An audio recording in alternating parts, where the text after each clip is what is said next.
I said before, I believe in our team. I do believe in our team.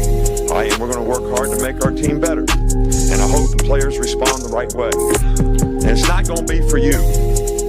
The fans, yes. Because if it was up to you, we're 6 foot under already. We're dead and buried and gone. Gone. And just because you got beat on the last play, that can't affect the next play. Or that's breaking you. Your frustration is breaking you. Just because you miss a block, or you get blocked, or you miss a tackle, or you fumble the ball. What does it take to break you? Everything you put into it is right out in front of you. Let's go get this thing.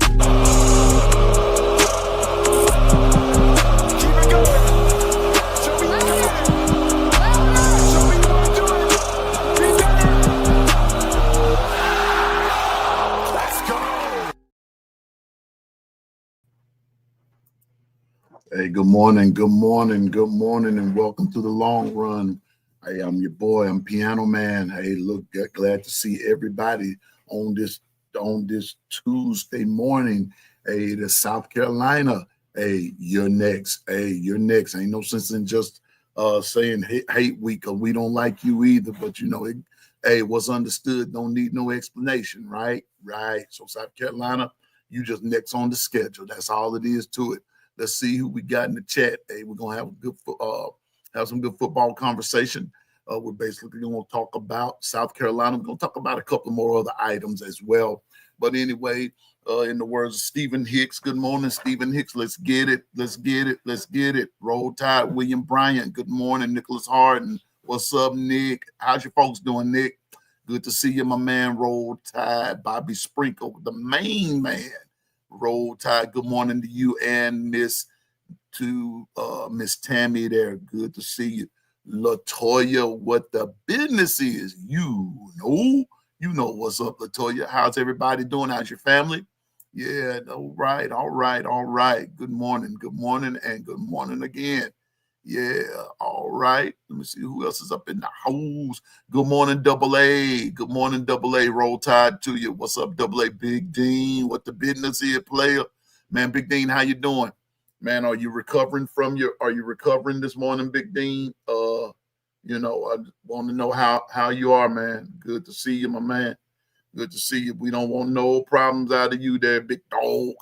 We don't want no problems out of you. We don't want no foolishness from you. All right, let's go back down. We went up, down. What's up? I don't know. I thought I had it. It was on there just a minute ago. Hold up. Let's see what we got. Let's see what we got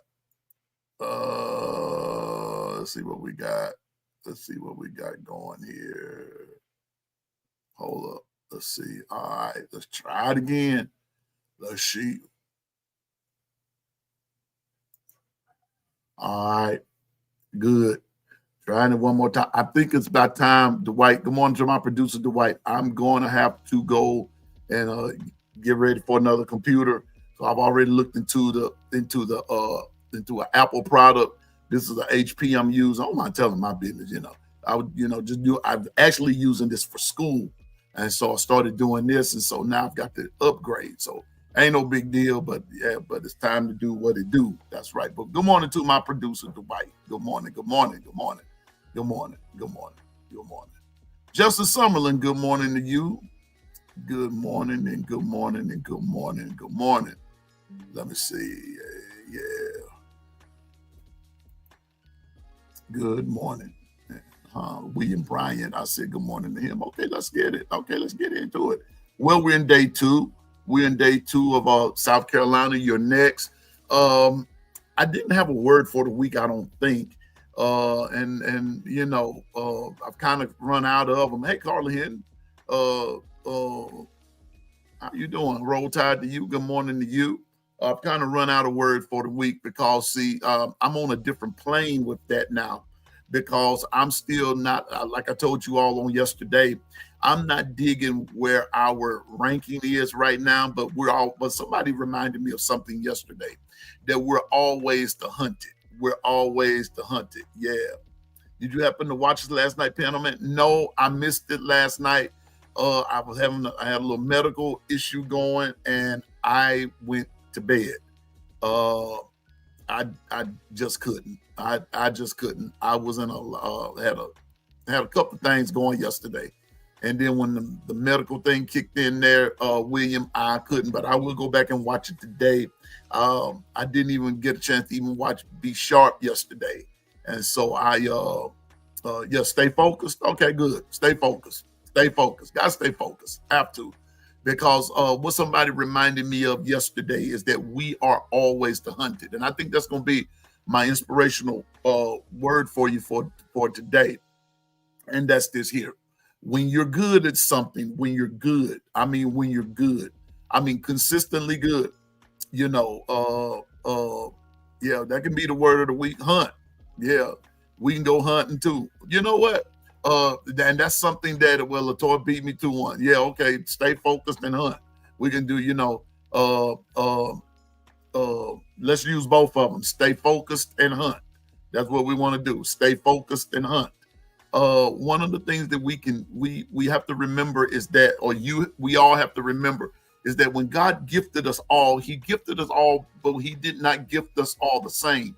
But when we become one team and have one focus with one goal in mind on that team, and they see that you're good, they see that you're focused, they see that you're a hunter and all that kind of stuff, but most of all, you're successful at it, then in a situation like this, you become the hunted. You become emulated. You become imitated. Everybody wants to be you. You become the standard and all that good stuff. But you can't get hung up on accolades. You can't get hung up on what's the word I'm looking for?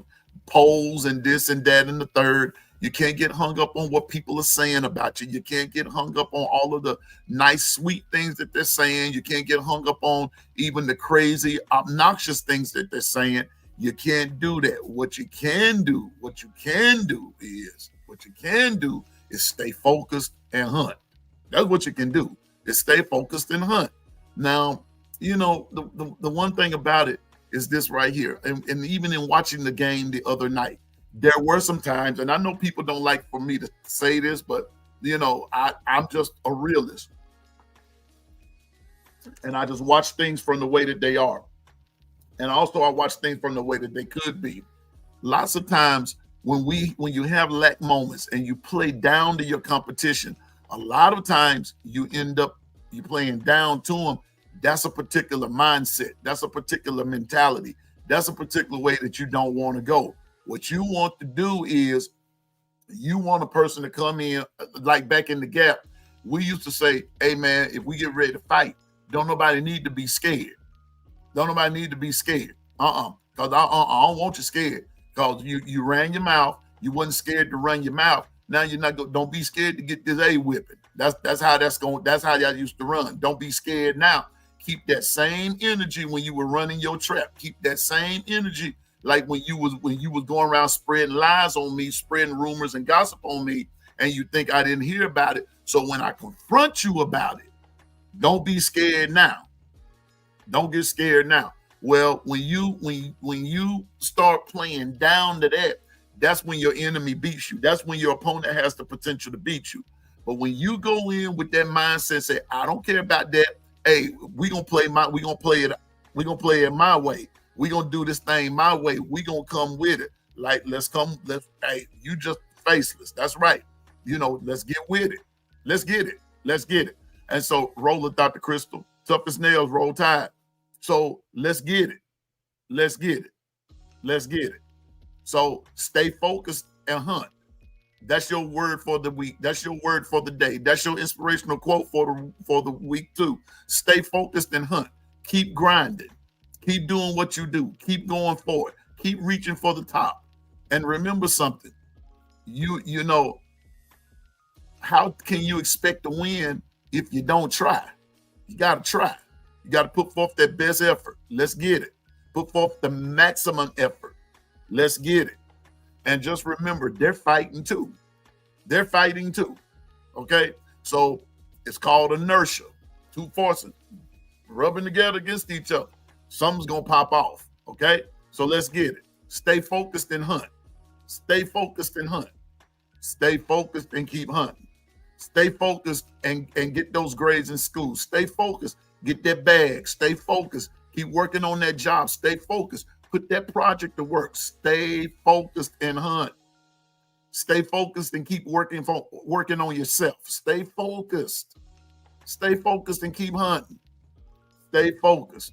Keep doing the thing. Keep grinding. Keep going. Keep going. Stay focused and keep going.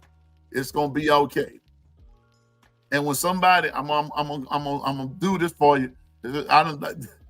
Dwight been showing me this, and so the other day I just decided to start implementing some of this stuff. When somebody come to you with some flim flam and everything and all that kind of stuff, and want to come to you with all this foolishness and everything, this is what you got to do. This is what you got to do. You got to do this part right here. You got to learn. You got to learn this part right here. You got to learn to block out. This is what you got to learn to block out. Block out this with this.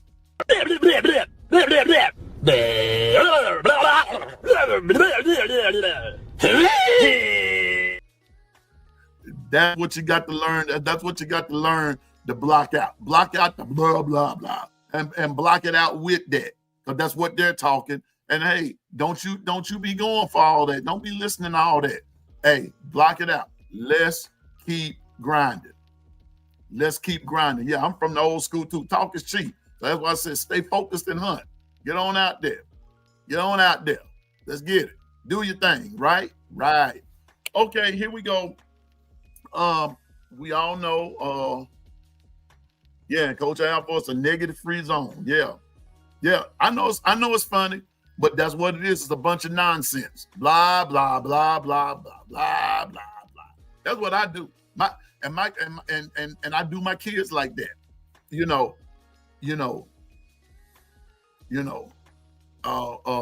I do my kids like that, Carla.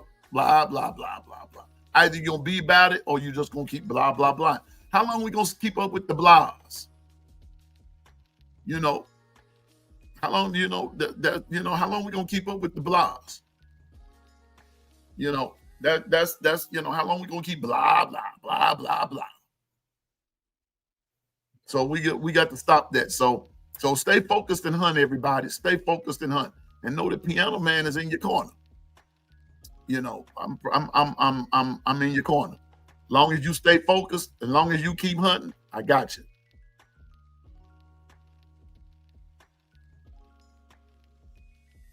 Yeah. Just blah, blah, blah, blah, blah. So anyway, we know we have South Carolina coming up this week. We've celebrated enough about it. And you know what? I was listening to B Sharp last night. From last night, I was watching some of his program this morning, and I liked some of the things that I heard talking about that Georgia Ole Miss game. I was very much what's the word I'm looking for? I was encouraged by some of the things that I heard, because those are some of the same things that I was saying even before the game started. That you have to give Georgia credit. I know, and like what Coach Sean said, I know a lot of us in here, we don't want to hear nothing but about Bama. And I'm like him, I can appreciate that. But by that same token, I'm going to take this one step further. There's only so much you can say about Alabama. Because, see, this is a week-to-week thing. We're not in practice. We don't know what's going on day to day, this, that, and the other. Good morning, Bishop. Good morning, Bishop. There's only so much that you can say about Bama. But as for me, like Coach Sean, like B Sharp, like Tez, like Jonathan, I am a college football fan. I love football. I like pros to a certain degree. I love college more. I love college football more. I really do. I love college football even the more. The fanfare, the rivalries. Honest to goodness, the pro rivalries are not the same as the college rivalries. They're really not. They're not there. They're not. Let's put it like that. They're not the same. But what? Something that Coach Sean said that I have to agree with.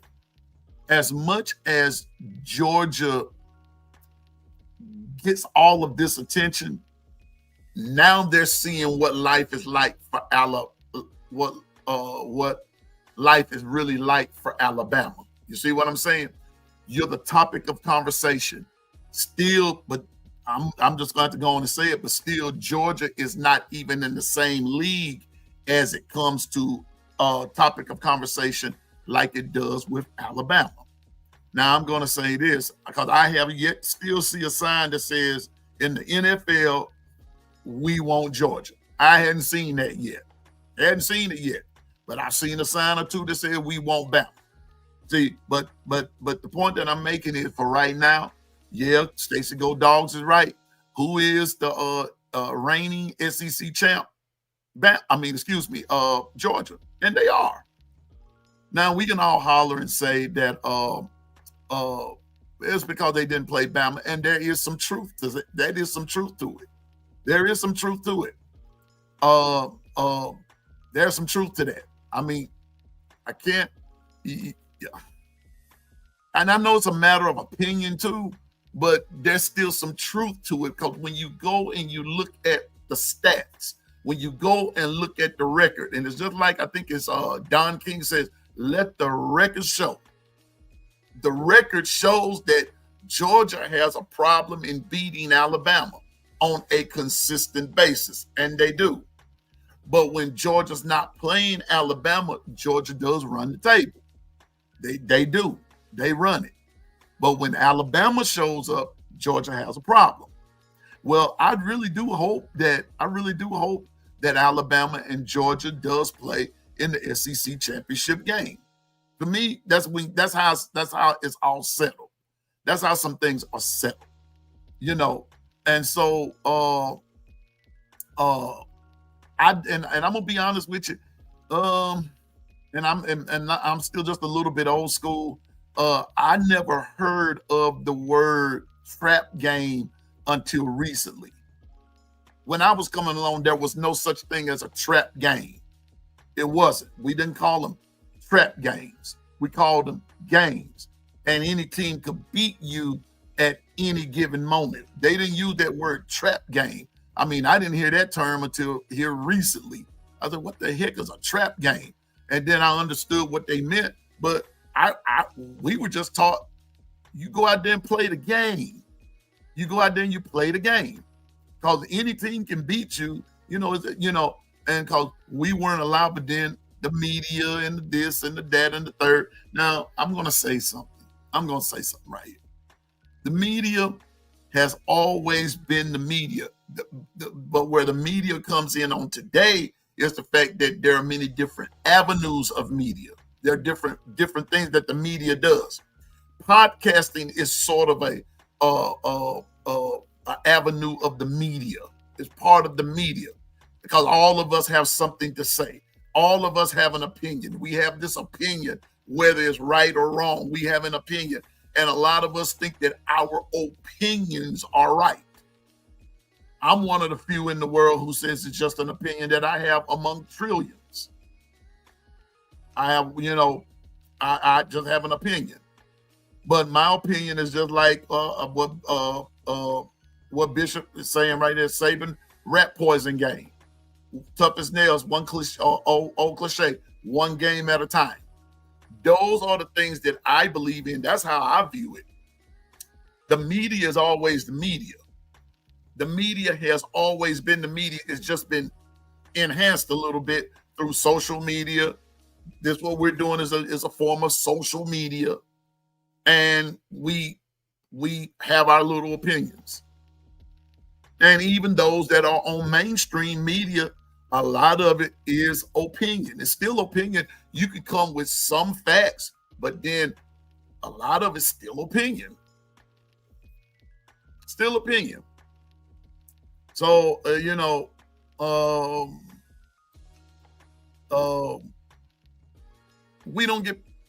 players don't get paid for opinions.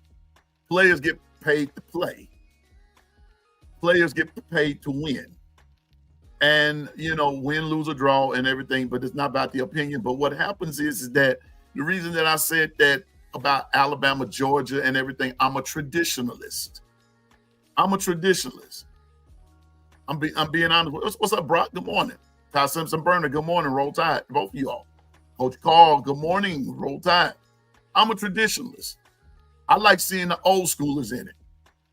I'm not all that hung up. See, I'm going to put it to you this way. Part of the reason I have trouble with, let me go on and call it out.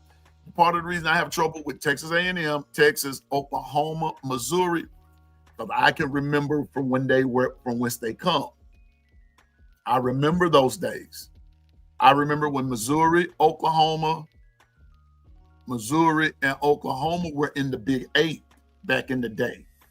I remember when Texas and Texas A&M were part of the Southwest Conference.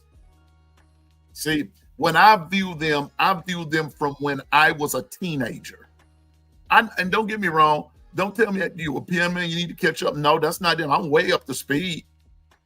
But I just don't, I just remember them from where they come. I remember Nebraska being Big 8. I remember Colorado being Big 8. I remember that. I remember those days. I remember when okay, so we're gonna keep it in the SEC. I can remember when Georgia wasn't even relevant. I remember that too. Vanderbilt. Are you kidding me? Vanderbilt.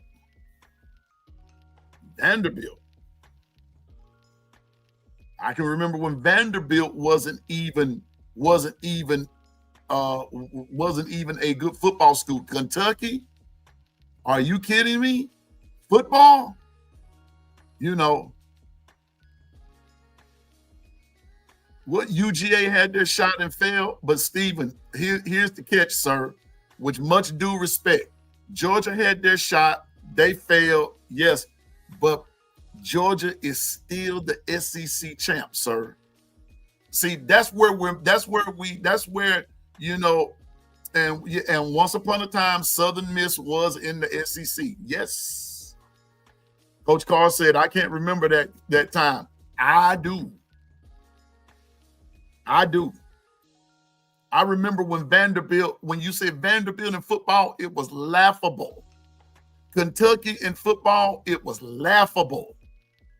I'm going to tell you somebody else. I can tell you who Alabama used to struggle with.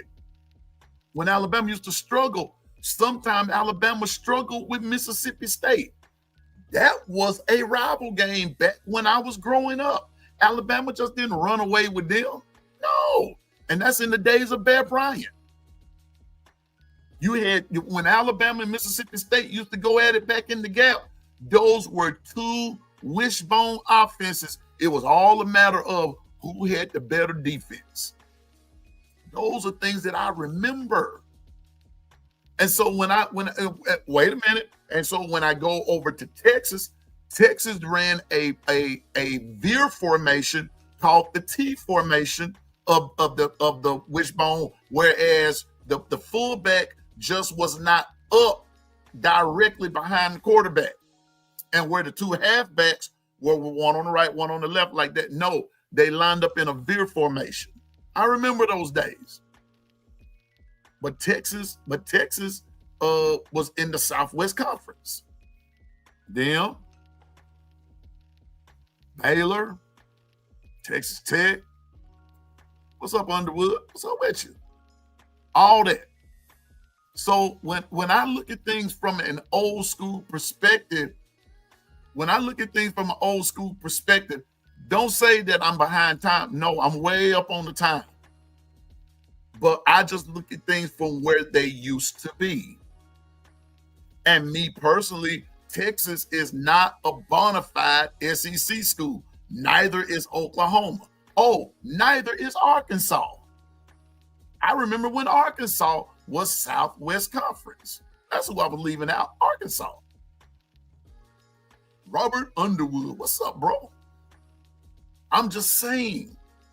But the point that I'm making is that now that they're here and they make up part of the SEC, now Alabama, Georgia has competition. Texas is adopted. Okay. I can even remember. Okay, watch this. I know, and please don't jump me, Bama fan. But I remember when Auburn, they would at least put up a fight. Now, I don't know what Auburn's doing. I really don't. I could care less. Now they want, and in the words of Twister, Mr. Freeze, they want Mr. Freeze to stay at Auburn. I could care less what they do with Mr. Freeze. I could care less. Fire him if they want to. I don't care. Please, he's Auburn. He is part of the problem. Now, here's a man who trains his folks, who gets it. I mean, but all schools do it. Don't listen to me now. Don't think, there you go, Bishop. Don't think schools don't do it. Some of that stuff that Hugh Freeze is doing, a whole lot of schools do it. They do it. They really do. They do it. But it's just some crazy stuff that comes from it, though. That comes out of it. That's all I'm saying. That's all I'm saying. It's the Bishop. What's up, bro? What's going on? Hey, I didn't know you. Hey, I didn't know you pulling receipts this morning. Man, I pull receipts every day, man. What's going on, chat? Hey, the chat is on fire this morning. I told them they was spitting fire when I was with them. Man, listen, this chat, we just got, hey, one thing about it, say what's on your mind, but just keep it respectful. But I'm just saying that the one thing that Bama fans must learn is that we are no longer the only pebble on the beach. We're not the only pebble on the beach anymore. Yeah. Now, if you still want to run the beach, that means you got to play the game and do what you got to do to protect the beach. Oh, definitely. I know exactly what you're trying to do. You're trying to let them know that it's a new it's new dispensation. That's all. It just you got new people on the deal, so it's more people to go through the gauntlet. You're trying to help them understand the gauntlet. And you got to understand and navigate that gauntlet. Because I'm going to tell you something. Next year it's going to be even tougher. Yeah, it's going to be even tougher for everybody next year. Everybody. Yeah. Next year it's going to be even tougher. So you think that gauntlet is tough? Now I heard Double A say something. I read what she said. She would prefer to play somebody besides Georgia. Not me. Not me. Yeah, we got Georgia next year. So, yeah. You know, in the SEC championship game, not me. Oh, hey, give us a shot. Let's first get there. But you know what, though, Bishop? You know, I'll put it to you this way, and I got you. But let's look at it from another angle, though. Go ahead. What if Georgia earns the shot and beats everybody? That's different. Yeah. No. Everybody, hey, I want the best teams there, because if you go through this gauntlet and you did what you needed to do, you earned that spot. Because if we look at the Southeast Conference, there is no, it used to be Vanderbilt, Mississippi State used to be the bottom. They're not the bottom no more. You better play your best game against them. And goes back, and I know Big Dog gotta eat is not up in here, but you know, a lot of, and I'm gonna say this, and I'm done with Tennessee because we done beat them. That's over with. Goodbye, Assalamu alaikum. Just remember, some I like them hot, and some I like them cold, and that's this here. Here we go. Mississippi State, by all practical points and purposes, should have beaten Tennessee. Yeah. Let me see. Who else was there? Wasn't it Arkansas? Arkansas came back on them. See, Bishop, the Piano Man just a little bit different. I'm a little bit different. And I know that my way of watching that. Hey, good morning, Governor. Good morning, y'all. The governor of Discord is here. I know a lot of people might disagree with what I'm about to say. When you struggle with certain teams, Yeah. when a team that is just as inferior as you are, that you are, because that's inferior, and to me, that the opposite of that is inferior. You don't use that word much, but they just as good as you are. Yeah. Tennessee was not going to beat Alabama. They were not going to beat them. I called that from the word go, because they struggled with both Arkansas and Mississippi State. And Mississippi State took them to overtime, right? Right. State should have beat, and State had the chance to beat them. Yeah, they sure did. To beat them. And right there at the very end, the dude missed it. He dropped the back pass in the end zone, or the guy from Tennessee knocked it down. Blah, blah, blah, blah, blah. Now, what Tennessee is saying now is, this is funny, and I should have got this to Dwight so y'all can read this certain clip that this player said this morning, last night, whenever he said, I read it this morning, that Bama nor Georgia didn't beat y'all, didn't beat us. We beat ourselves and gave the game away. All right. First of all, I disagree with the whole statement, Bishop, because you had Georgia beat and let them come back and beat you. You had Georgia beat, had them beat dead to rights, and let Georgia get hot, and Georgia put that running game on Tennessee, and Georgia exposed them. Tennessee lost the game. And then you play Bama. And Bama beats you by 17. And you hollering, you gave the game away, or you beat yourselves, and you never led in this game. Are you kidding me? But I let fans be fans. I let people have their own opinions, including the players, because they're out there, they're playing the game. But from where I'm sitting, Bishop, That ain't letting. That ain't letting. bruh. Go ahead, Bishop. No, I was just saying, 17 points ain't letting. That's somebody that yeah, well, that me and you are old school. I know what let is. You lose by 3, or lose by a touchdown, is something cause that you didn't either follow through or something like that. But when you lose by more than 10 points, that ain't letting. That team beat you. They beat you. They beat you. I mean, and so I'm done. Like I said, I'm done with Tennessee. But these are the things you have to sit back and listen to. You have to sit back and listen to. And so Double A said, to be honest, I don't think any Bama fan is nervous about playing Georgia. I personally would like to match up with another opponent. I got you, Double A. But here's the problem. First of all, Bama has to get there.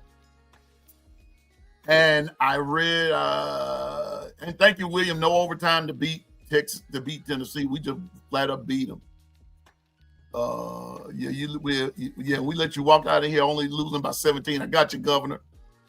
Okay, here we go. This is the part that I wanted to get to, Bishop. I'm glad you're here. Steven says, me too, and I want Texas A&M. First of all, Texas A&M has to win out. There's no guarantees in any of this. And I know we don't want to hear it, but that includes Bama. Yeah, we're trending. We sure are. I'm not taking nothing away from us. I'm just saying, don't get comfortable. Am I right, Bishop? Hey, I like Saban, the one that taught me about. I don't want no rat poison in my food. Nope. Hey, one game at a time. It's too hard to be up in this gauntlet and try to look ahead. That's when people snap your head. Nope. See, we and I mean, I got you. I heard you when he said that. But all I'm saying is that keep that before you if we make it. Always keep that one before you. I know you said, but don't turn around and say, but we got, I'd rather prefer somebody else because we're gonna play whoever's there. There's no guarantee that, just say for instance, Bama makes it. It's no guarantee that it's going to beat Texas A&M. Because remember who Texas A&M plays Saturday. They go to LSU and play. See, that's where the gauntlet comes in. And the LSU is playing for their lives right now. That ain't no is. They got to swell up now. No, they did. LSU got to swell up, and there ain't nothing like a wounded animal when you come into their home. Yeah, I'm selling A&M. Just saying, I'm at this point. See, it's getting rough. It's going to get rough for A&M. And you're going to catch an LSU team who is sort of ticked off right now. I'm going to say it like the governor will say it. Vanderbilt. I can't say it like governor say it. Vanderbilt. You lost to Vanderbilt. Now you see how Alabama felt last year. And the crazy thing about it is, I didn't even go with Vegas in that game. I went against Vegas because y'all all heard me say I don't believe Vanderbilt will beat them.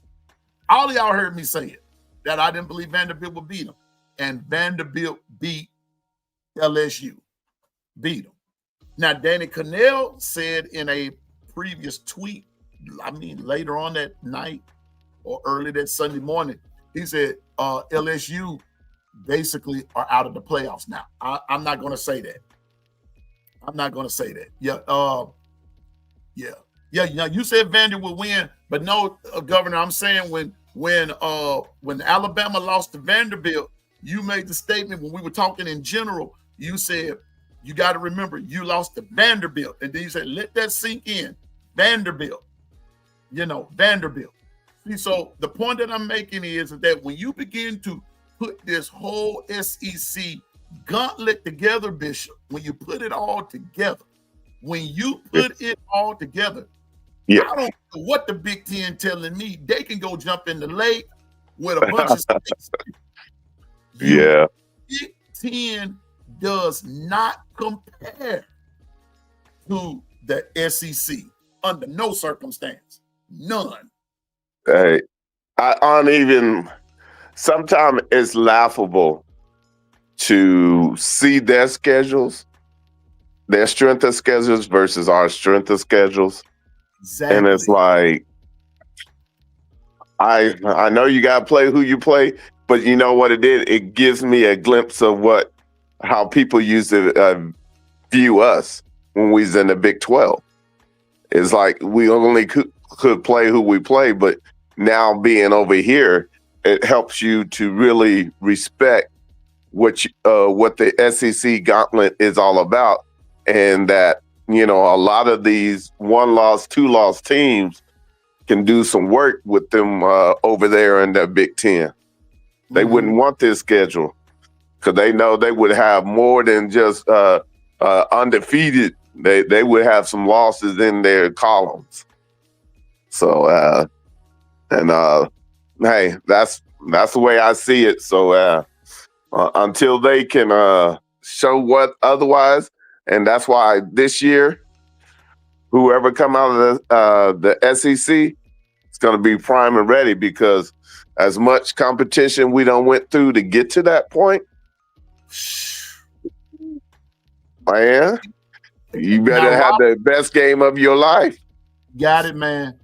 And Robert is saying, I got Bama versus A&M for the SEC championship. Ooh, I'm gonna tell you what. That sounds good, but I'm gonna tell you like this, Robert. Like what someone just said, 1 week at the time, one game at the time. Cause bruh. Now, I'm about to say something. Texas A&M, even though they're SEC, Texas A&M doesn't play the schedule that Bama plays. And don't forget, they play Texas at the end. They play Texas at the end, and Texas is still down. And I'm gonna tell you something that Double A said the other day. Texas, who was that? Texas, who did Texas just get through playing? Kentucky. Kentucky. We should have beat them. It makes me mad, man.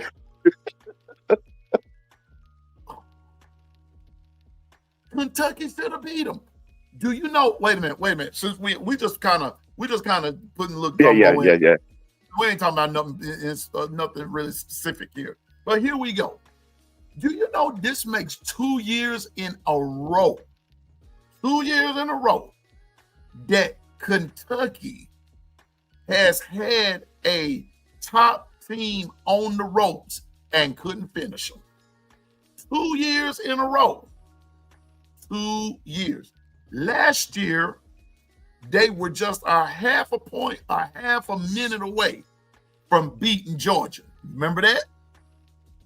All they needed was a half decent quarterback. This year, they have Texas on the ropes and couldn't finish them. Kentucky, I'm like governor now, let that sink in. Kentucky last year plays Georgia to the limit. This year, they play Texas to the limit. At some point or another, Bishop, Kentucky is going to upset somebody that they're not supposed to beat. It's coming. It's coming. 2 years in a row. Come on, man. Yeah, I did. Go ahead, Bishop. No, that's why we always, oftentimes, you guys hear the rat poison.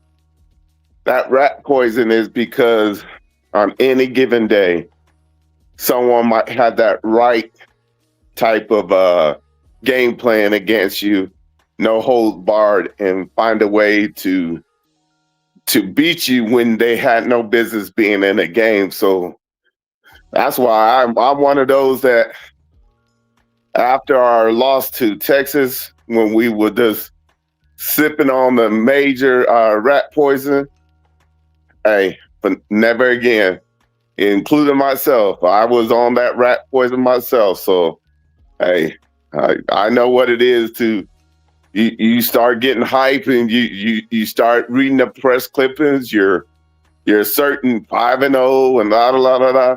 Nah. The bottom line is they still play the game the same way. Hey, you just make sure that you and your team are pulling in the same direction and that they're ready for the moment. Yeah. Good morning, Jacory. Roll Tide. William Bryant, Roll Tide. Ty Simpson Burner, Roll Tide. Yeah, man. But I'm just, Big salute, Dwight. I'm being good. Yeah, I got you, Governor. You say you play who you play. People gonna say, look at Ohio State schedule, it's a cupcake. But hear this. If they have to play Bama, regardless of the schedule, they're gonna be ready because it's Bama. This is true. Bama's the standard. This is true. Yeah. Go ahead. No, what I was gonna say, just think of Ohio State when they get to Michigan that one year, and Michigan shouldn't have been on the game. But they didn't have a quarterback, but they found a way to beat them in spite of that. And have beaten them, 4 years in a row? 4 or 5 years in a row? Yeah. Michigan has been part of the sole reason that Ohio State keeps a blemish on their record. And let me tell you who else Ohio State struggles with: Oregon. See, that's a That's something that, that we don't talk about too much either. But Oregon hurts Ohio State a lot. They really do. They beat them. But last year, Ohio State got them in the playoffs. I think that's when they played them. Yeah, they played them in the playoffs. I think that's when it was. They played them and just went on down the street with them. But when you're just going head to head like that, Oregon gives Ohio State a good matchup too. So it depends on week to week, like what someone just said. You've been saying it. Nick Saban said it. Someone in the chat, they said it 2 or 3 times this morning. Week to week, game to game. Take it one game at the time. You can't look down the road. Now, some people saying Bama, Texas A&M. I'm just gonna go on record and say today, on 10/21/2025, I'm not looking down the road. But since somebody opened up that box, Bishop, I'm gonna go ahead and Go ahead. content. I don't think Texas A&M is going to make it. I don't think so. That gauntlet is going to get them too. That gauntlet is going to get that is like what we used to say, the law on the street, Bishop. That water hot. Hey. If put it like this, if they do get there, they would have earned it. Yeah, they will have And earned it. then they would have earned it. And if you guys get there, you would have earned it. Because look at your gauntlet. You guys can look at your schedule, and what Piano Man is sharing with you is that when you get through the SEC gauntlet, you have done some stuff so where you get in the playoffs that nobody should want to play you. Yeah. Because nobody has played the strength of schedule that our SEC opponents have played. Good morning, Tim Nolan. Roll Tide. Hey, Bama. Number 9, Roll Tide to you. I need one person to stop what they're doing right now. If you've never subscribed, I'm going to do this. I do this for everybody. Yeah. I need one person who have never subscribed to Bobby Sprinkle there in on the big screen. If you've never subscribed to his channel, I need you to go and go and subscribe to him right now. I want to get him over 100. But one person needs to come through it to make it 100. But if you've never subscribed to Bobby Sprinkle, I need you to stop what you're doing right now and go and subscribe to his channel. All right. If you listening, looking, and lurking, stop listening, looking, and lurking, and get yourself over there to Bobby Sprinkle and subscribe to my man's channel. Let's do that. We are helpers one of another. He would do it for me. I'm gonna do it for him. I do it for Bishop. If thank you, Bama. There it is. Somebody just said done. There you go. I got the 100. There it is. You have not because you ask not. Ask not. That's it. It's just here we go. There we go. Got the 100. All right. Now, will there be 101? I don't stop with that. See, I'm greedy, man. I'm greedy. But good morning. Hey, what's up, Derek? Mizzou fan, what's up with you? Good to see you. If you have not subscribed to Bobby Sprinkle, stop, subscribe, and then at 2 o'clock today, go. Let's join it. Okay, let's make it happen. Okay, so here we are. But I'm telling you, this gauntlet is gonna be hot. This gauntlet is hot, man. Texas A&M this weekend. But you know what, Bishop? I'm not even gonna say nothing. I'm gonna leave that Texas A&M LSU game alone. I'm not gonna call it. The last time I went with LSU, I got my feelings hurt. I mean, honest to goodness, just I don't care, man. I'm not gonna mess with that game. Nah, not gonna mess with it. And we're gonna focus on you guys taking care of South Carolina. Yeah, let's do that because we done went all the way around the world and back. But I'm gonna tell you like this, man. This SEC gauntlet is a real gauntlet. It's a real gauntlet. I hope all of our fans, regardless of who your fan base, who your team is, regardless of where your fan base is from, take the SEC gauntlet serious. It's a real gauntlet. It's a real deal. And you have to take it one game at a time. Because when you're, I'm going to put it to you like this. When you're Bama, when you're Georgia, when you're Oklahoma, who else? When you're Texas, those are your real live teams. They're real live and they're viable and they're this, that, and the other, week in, week out, year in and year out. Now, do we win championships all the time? No, that's not even realistic. But we're always in the conversation. We're always in the conversation. And Bishop, I'm gonna say this. I'm gonna be through with this part of the subject and get on to South Carolina. But that's what I have pulled up over here on my left. But Bishop, don't think it's strange. But the way the gauntlet is set up, an SEC team is primed to win it all again this year. Hey, I'm right with you on that one because that's why what I was saying when I was saying the strength of schedule. By the time we get out of the SEC gauntlet and get in our playoffs, nobody's going to want to play us because you better bring your best game because to get into the playoffs and to get into the SEC championship game, you would have to gone through a lot of family, a whole lot of family scrapping. Yeah. So there you go, Darren. But I'm telling you, man, that gauntlet is hot. And I'm glad, Martavius, thank you for bringing that up. I was going to say that. I'm going to get to South Carolina in a minute. But let's talk about this gauntlet for a minute. LSU, Texas A&M, Missouri, Vanderbilt. Don't sleep on that game. I'm telling you. Yeah. Somebody. Now, listen, that game right there is going to send somebody home. That game. What's up, Eric D? Roll Tide. That game right there, Bishop, is going to send somebody home. Because you're going to wait. You're going to be waiting to see who else can lose. That's why you can't lose to nobody. That's what I was trying to get Big Dog Got to Eat to understand. But I also understood. I also understood his point. I understood his point too, Bishop. See, his thing was I want our rematch with Georgia, right?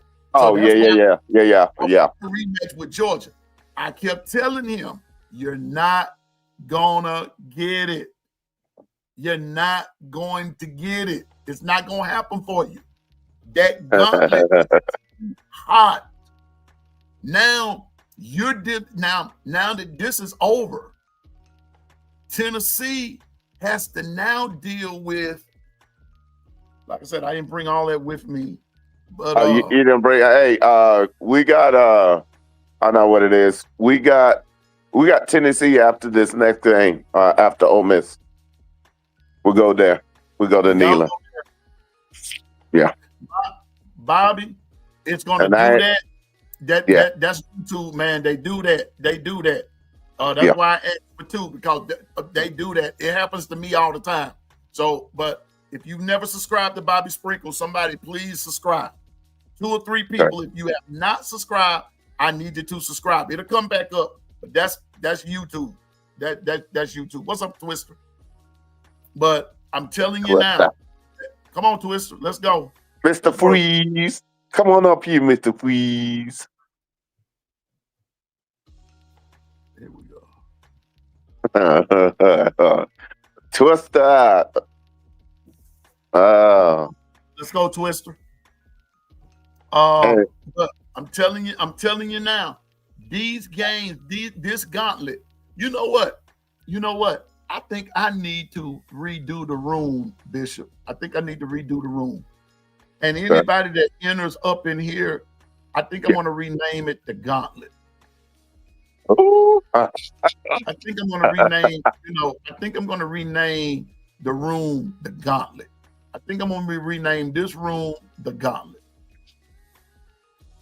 Yeah.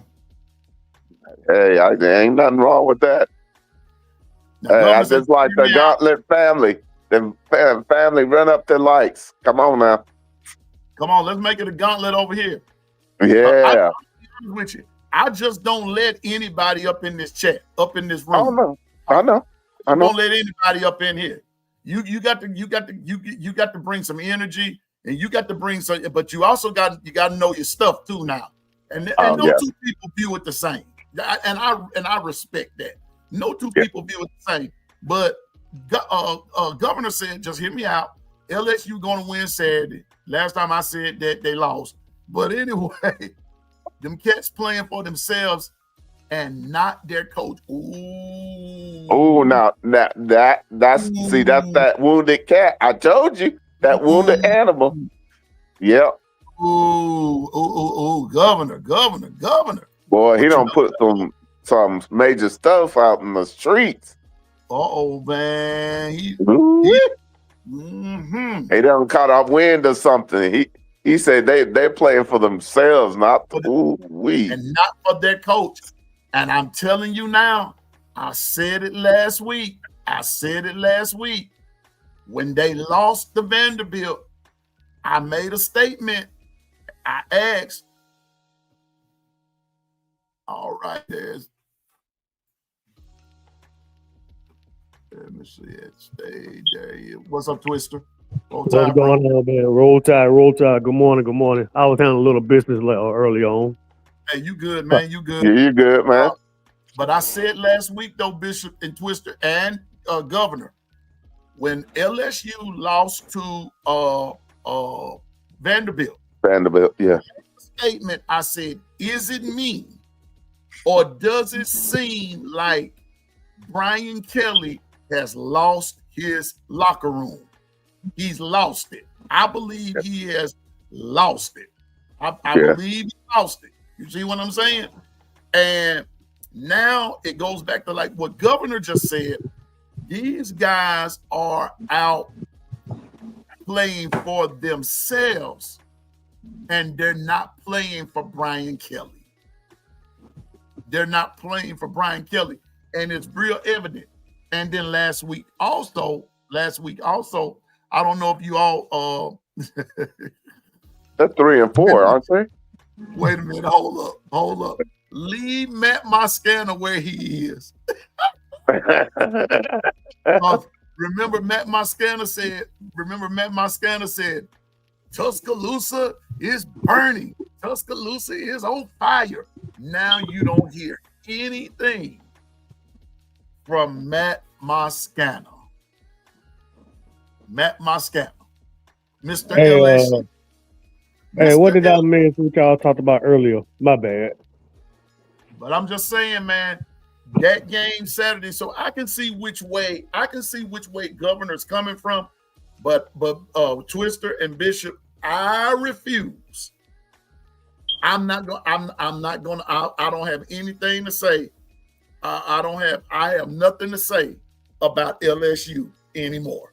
I have nothing to say. Because the one time I needed them to come through, they let me down. They let me down. They let me down. Dog Ty Simpson. He's a clown now. He's a clown. He really is a clown. Now, if you've never seen him after the Bama, if go back and watch him last year after Bama beat LSU, and you're gonna see a inebriated Matt Moscana. Hilarious.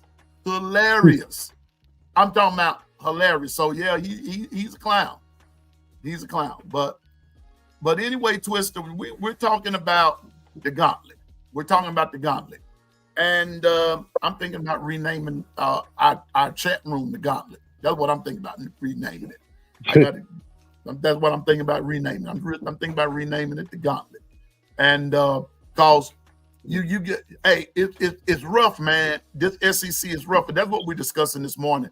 about all of them. Not, I get to South Carolina when it's time. We got all week to talk about South Carolina, but we brought up just some things that's going on in the SEC, and the gauntlet is about to really get that block. That block that got hot, bro. Okay, I see what you're talking about, that gauntlet, and it got me to thinking in my head. Okay, if we get through this gauntlet undefeated in conference, and when them playoff committee people start talking about, we are already going to be battle tested going to the playoffs. And they talking about their strength of schedule.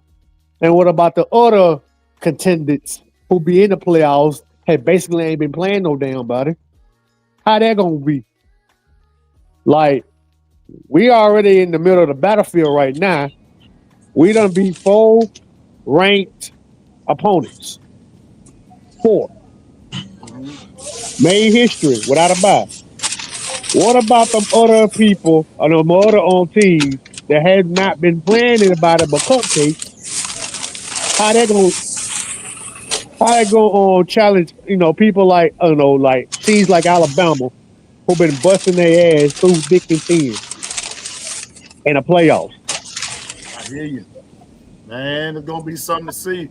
But Twister Bishop, y'all got some company this morning. It's Coach Carl. What's up, Coach? Salute to you, Roll Tide, Coach. Salute. Not much, man. It's good to be on with you gentlemen, talking that football, man. I see Twister out here dropping gems. Oh yeah. Twister be trying. He be bringing in a little bit. I tell you come up in here, you got to come with it, man. But I'm telling you, Coach Carl, let's talk about that gauntlet, man. What you see? What do you see inside this SEC gauntlet? Yeah, just the SEC gauntlet. A lot of teams, man, that's gonna be battle tested, but a lot of teams that gonna be beat up. Like, honestly, once we get into the meat of the schedule, the last half of the schedule, there's gonna be some teams going down because they're not playing enough kids. Like, a lot of folk complain about what Bama's doing, but this West Coast staff, they know the difference between the short game and the long game. And the long game is more kids playing during the season, the easier it is in the postseason. Because somebody go down in the postseason, you done played just about every kid on your roster with the talent to be able to play and contribute right now.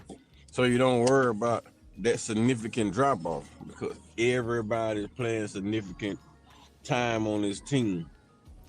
Most of the other teams, once you lose that one player, you're pretty much done. Because the backups usually don't get as many reps as the starters. So you're not gonna have that continuity anymore on your defense or your offense. I understand now when you start going back watching film why they're doing what they're doing. Only thing that eggs me is the rotation on the offensive line. But at least they know that they do have 3 backup offensive linemen that they can put in at any time, just in case something catastrophic happens like that. They know they have a plethora of damn defensive backs. They know the linebackers can come in and contribute. The defensive line contributing. So what this team is doing is building up playoff type of depth. Yeah. And when you get in the playoff, they'll be more geared for success in the playoff than other teams will. Because other teams not playing a lot of damn talent. But I mean the SEC, man, it's so tough, man. Yeah. Can you just look at Vandy's schedule and pick out a team that you know gonna beat Vandy? None of them. Besides Georgia, maybe. But you can't just go. But Coach, that ain't even a given anymore. Vandy, maybe. Maybe, yeah. But but when you say Georgia, at this juncture, we like I said, they the reigning SEC champs. But all I'm saying is just on an average now. Who would have thought Vandy in the same conversation with Georgia? Nobody. Nobody. That's the problem. The SEC so tough. As you looking at Vandy, man, like who on the schedule that can actually beat them? You looking at Texas A&M and saying who can they really beat? They playing a lot of tough games against some nice opponents, but going forward, who really gonna pick Texas A&M to beat LSU? I won't do it. I will, but I won't do it. I mean, you can pick them, but you won't be confident they're gonna beat LSU. Right. Because LSU defense. Man. And then I don't know how long is Weeks gonna be out though, Coach.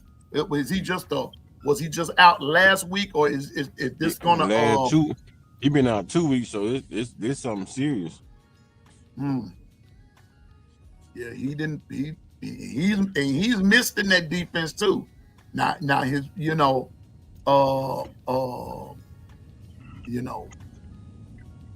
missed in the defense. That's all I can say. His brother's good, but man, you need both them brothers in there, man, along with Harold Perkins to make that thing complete. But I think something else is going on with LSU, but I'm not gonna speak on it because, like I said, we all know.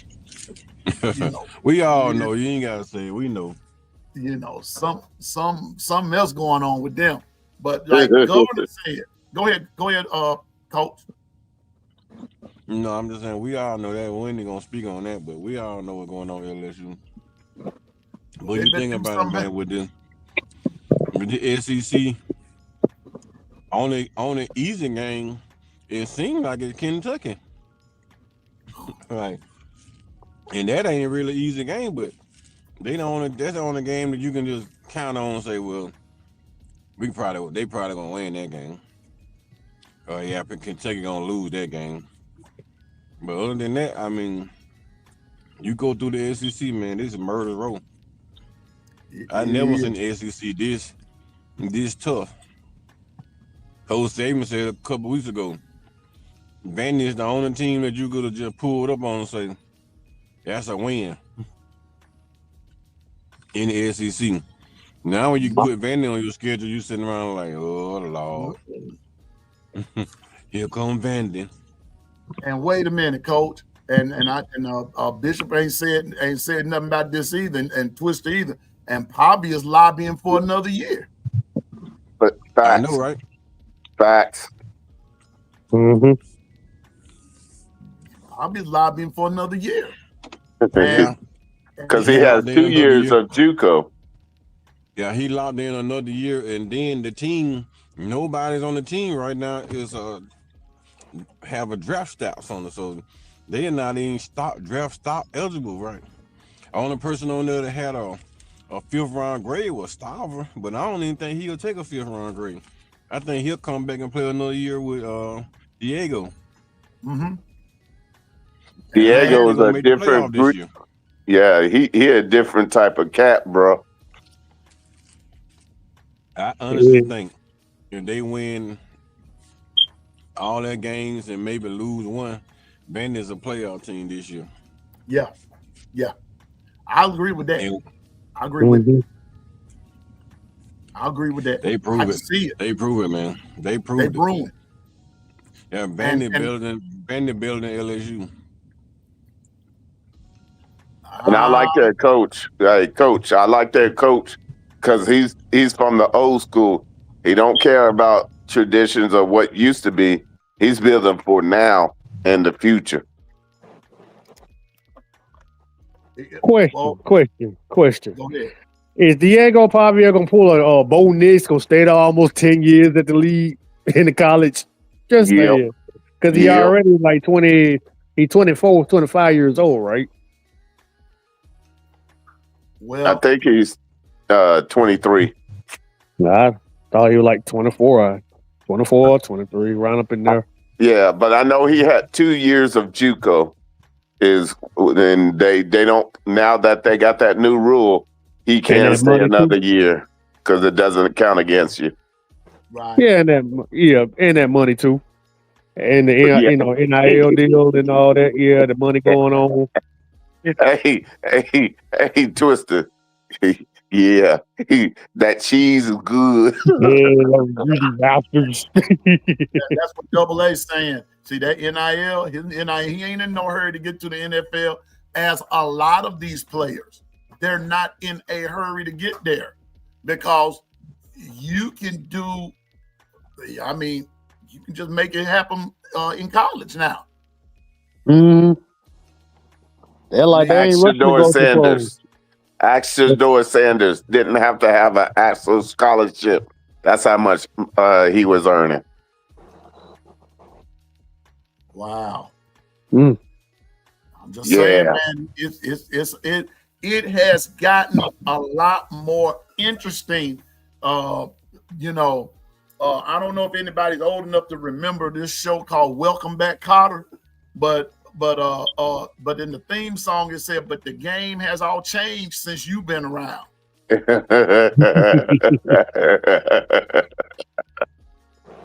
The game Mr. changed. Kotter. That was my show there, man. But I love the theme song. But that's what he said. I'm just telling you now. It's gonna be something. It's gonna be something serious here. Yeah. Mr. Kotter. Coach call back. But yeah, man. But I'm just saying, it has gotten interesting, and teams like Vanderbilt, teams like Kentucky, like with Kentucky's no pushover either. Ask Texas, they'll tell you. This gauntlet is for real. Good morning, Ice Bob. Morning, bro. Roll Tide, Ice Bob. Roll Tide to you. Roll But I'm Tide, telling brother. you, this gauntlet is no joke, and Roll but I'm not gonna speak on. Some certain person said don't be speaking on certain things. LSU gonna be one of them things I'm not gonna speak on. I'm just not gonna do it. No, we're gonna Not leave gonna- LSU alone. We're gonna leave Auburn alone. Right now, we're gonna leave Shane Beamer alone. We gotta talk about Shane Beamer because we heading over there. Yeah. But we can't pick on Shane Beamer too much because he playing with less and getting the most out of nothing. So Yeah. And don't take them lightly. I'm gonna pull up South Carolina right quick. I got that right here. Now I know Dylan Stewart he got hurt. Linda P, what's up with you, girl? Yeah. What's up, Linda P? What's up, baby girl? All I think right. something to do with his groin when he played us, bro. Yeah, so he did got hurt, and then Yeah. he tried to come back, Yeah. and he couldn't go. He couldn't go. He took got 2 back- steps in, and the guy didn't even touch him. He went down. guess what though, Piano Man? That's a beautiful damn thing. It is. It is. Shit. It is. I'm And not. Shane. I'm not. and, I'm not Go ahead, upset at all. I'm not upset at all. He ain't playing. Well, Shit. I'm not either. But I just read the yesterday. I said, "Ooh, I didn't see," because I didn't watch that Oklahoma South Carolina game. But South Carolina had players that were suspended. Besides Dylan Stewart, they had another player that was hurt. Now, but they're saying that the guys that were suspended should be back for the Bama game. Hey, hold on for a minute. I'm gonna drop down real quick. I'll be right back. So, Okay, I mean, go ahead, bro. the But suspended players, is not an issue. It's okay, Dylan Stewart. Dylan Stewart Stewart is the issue. He is the Yeah. issue. You can't block that guy. He's NFL caliber. That's a real issue. yeah. So he He's a sophomore damn Myles Garrett. You can't Yeah. block Yeah. that guy. So Yeah. it's okay. It's okay if he got a hamstring issue and don't play. Look, hey, coach. Hey, we appreciate it. I know, right? Our freshman was on him, And yeah, it's about to be one of those days where that freshman is about to be baptized. Nah, they will line his ass up against Caden Proctor or damn Wickham Formby. They won't put him up against Michael Carroll. Michael Carroll feet, he too swift on the feet. So he'll have a hard time against Michael Carroll. He was at the tackle, but they'll line his ass up against Formsby. And if Formsby ain't in the game, they'll put him up against Proctor because Proctor not that swift on his feet. Right. But it's good to know that he probably not gonna play with that hamstring. And if he do, he won't be 60%. That's fantastic. So now we just gotta worry about nobody known coming off the edge. Just gotta block whoever line up on the edge. Yeah. Only known commodity they have is Dylan Stewart. So That's it. We good. I'm just telling you, man. But like Coach Carl said, like Bishop said, and Twister, and then there are others in the chat. But still, don't take them lightly. Just come on with it and play. Just come with it and play. Cause we're not gonna take them. I don't think this style gonna take anybody lightly anymore after Vandy beat your head in. Mm-hmm. Yeah. And then you go to Oklahoma with an 8-player team with 8 players on the team. The whole team dressed out 8 players, and they beat your head in. Yeah. Yeah. I don't think what happened. Did I miss that game? Yeah, you missed that game, Bishop. That Oklahoma game? Yeah, when they played Bama last year. Big Bang, quit being facetious, man. No, I was there. Quit being facetious, Bishop. Hey, Coach. Hey, we was worried sick before that game. Yeah, look, we had J.A. up in the deal, and we didn't know what type of offense we could even muster in that game. I'm telling you. Man, listen, everybody was saying Bama gonna steamroll Oklahoma. Oklahoma down 17 players. They lost their first 9 wide receivers. They don't have Oklahoma is Oklahoma. They still have top tier recruits that you don't know nothing about. That's it. Oklahoma is a smart program. They recruit kids that got way more talent than a 5-star kid, and then they keep them a secret. And then they put them on the roster, and then you don't find out who it is until you start playing them. And you be like, who the hell is that guy? Where he come from? You gotta start doing research on him because it's what that's how Oklahoma recruit. They recruit them dogs that nobody ain't pay attention to. And then they keep them a secret until you have to play them. So Stop telling that truth. I knew Coach. Oklahoma still Stop gonna be telling that truth. He's telling our secrets now. I'm just being honest, man. I'm just being I know, honest. man. I've been watching Oklahoma for years. Yeah. I've been watching them for years, man. They be popping out with kids. You be like, who the hell is that? Where did he come from?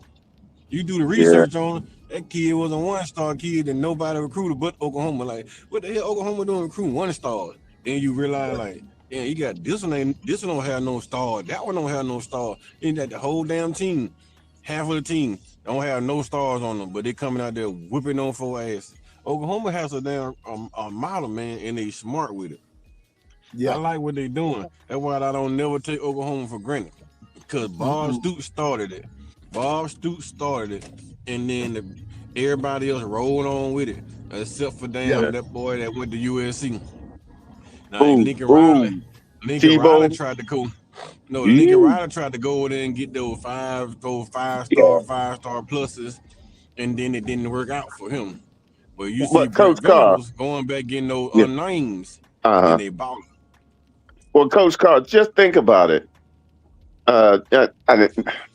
Lincoln Riley, if he would have just paid attention to the defense, he would stockpiling offense and did nothing for the defense. You can't do that, man. If you're going to build something, you got to build it complementary. You can't build just one engine part and expect it to be able to do something, man. It's just, sometimes it's just yeah, that name there is very touchy to us Sooners. Lincoln Riley All did a disjustice to what Bob has built. Lincoln Riley did was bring in the quarterbacks. He brought in some talented quarterbacks and talented receivers. Outside of that, they fell off after that. Adrian Peterson. They did get P-Ron, Right. but most of the running backs under his under his damn coaching was terrible. Honestly, the defense wasn't that damn popular because he was going out getting these big name players that didn't fit their scheme, kind of like most of the players do, most of the colleges do in this country. Yeah. You go out there and you going out here and trying to get every 5-star you can, 4.5, 5-star you can. But if it don't fit your scheme, you just wasting that kid damn talent. Yeah. Go get the guys that fits your system. If you got a 0-star kid like Scalaboo that fits your damn system, you go get your Cam Scalaboo. Yeah. Well, So see, that's he fits your system. Yeah, and Coach Carl, that you done hit on something that I think a lot of people in the chat can learn from is that a lot of these kids, the reason they're 2 stars, 3 stars, is because they can't go to these high dollar satellite camps. So they're just not seen, but they've been doing work. They've been doing that grunt work in the dark, and nobody has shined light on them. But if you catch wind of them, you can find some gems. Because that kid, 44 for us, he was a 2-star, about to be a 3-star, and nobody was recruiting him. But he was having 17 sacks with his high school. Yeah, that kid 44 you got. Yeah, that kid only had 1 scholarship offer. Man, that was a Tulsa. Yeah. Yep. Tulsa. Yeah, you did your research. Yep, that's true. Oklahoma put in the phone call and asked the kid to come to a camp, a private workout camp, with nobody there but him and the coaching staff. Yep. He got his shine on. Oklahoma offered him and told him to keep it a secret. Yep. He committed to Oklahoma on down signing day, and nobody knew who the hell it was. And the kid had a high school career. He had 43 sacks or something in the last 3 years in high school. Yep. Now he in Oklahoma balled his damn tail off, and everybody wondering how the hell Oklahoma diagnosed this kid. See, Oklahoma came back to the Bob Stoops days. Nick Saban stole that from Bob Stoops when he stole Josh Jacobs under his nose. Mm-hmm. Oh, that man. was a Nick Saban thing. That was a beautiful from Bob Stoops. Yeah. They went out and stole Josh Jacobs because Lincoln Riley wasn't paying attention to his own town. So Nick Saban done it. Then he kept it a secret until signing day.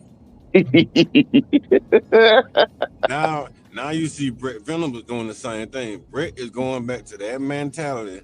I'm a damn diagnose you. I'll bring you in. We're gonna work you out. We're gonna train you up. Please don't tell nobody. Don't you let nobody know what's going on. And then all of a sudden, they go sign the kid. The kid shows up in their program, ball out of control, and then whole world wanna know where the hell Oklahoma find this gym at. Mm-hmm.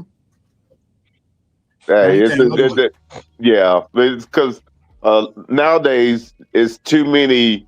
If you think about it, it's only 32 to 33 5 stars. The rest are 4 stars, 3 stars. But there's a lot of hidden gems that you can't make it to 5-star.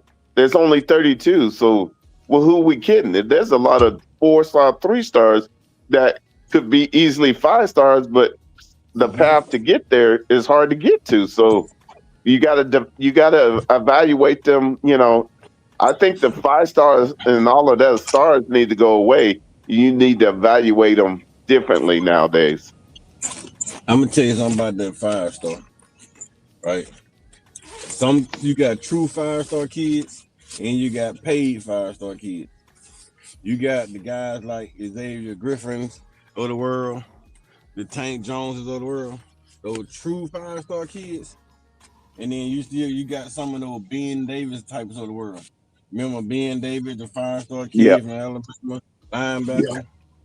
Took him 12 years to even learn how to play defense. Wow. That's a paid 5-star kid.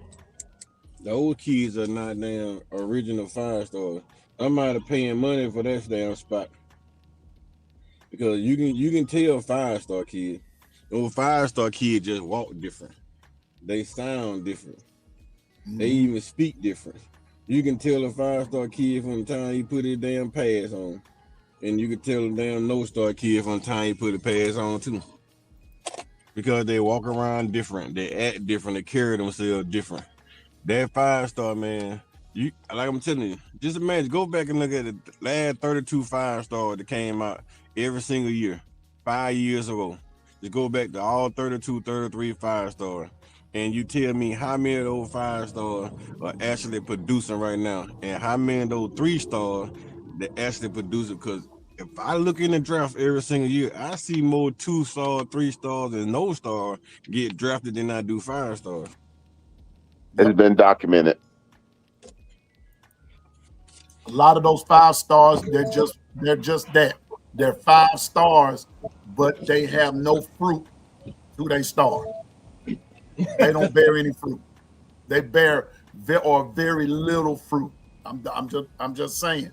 And let's just like somebody just put. Okay, I'm gonna put it back up here. Hold up for a minute. Let's put it back up here. We're talking about 5-star. You talking about publicity. You're talking about that. There you go, right there, Arch Manning. Arch.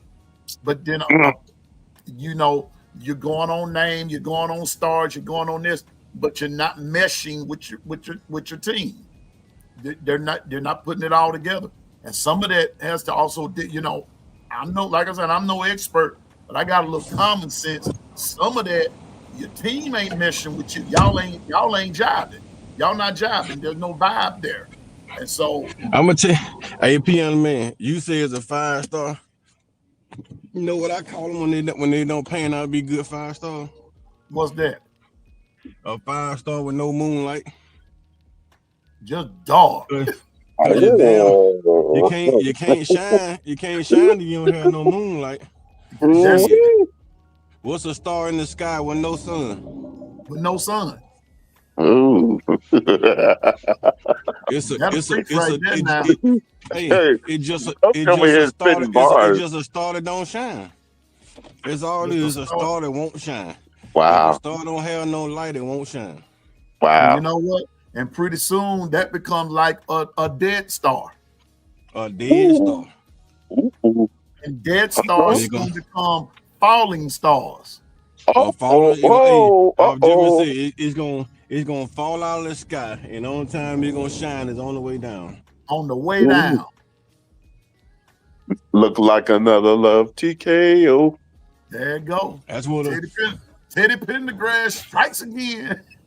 that's what a star is that don't shine. But you can take one of those stars and those 0 stars that come from nowhere and put that thing in the air, give it an opportunity, and I'm telling you, man, you find yourself a Cam Scalaboo, and now the kid in the NFL causing all type of records in the NFL.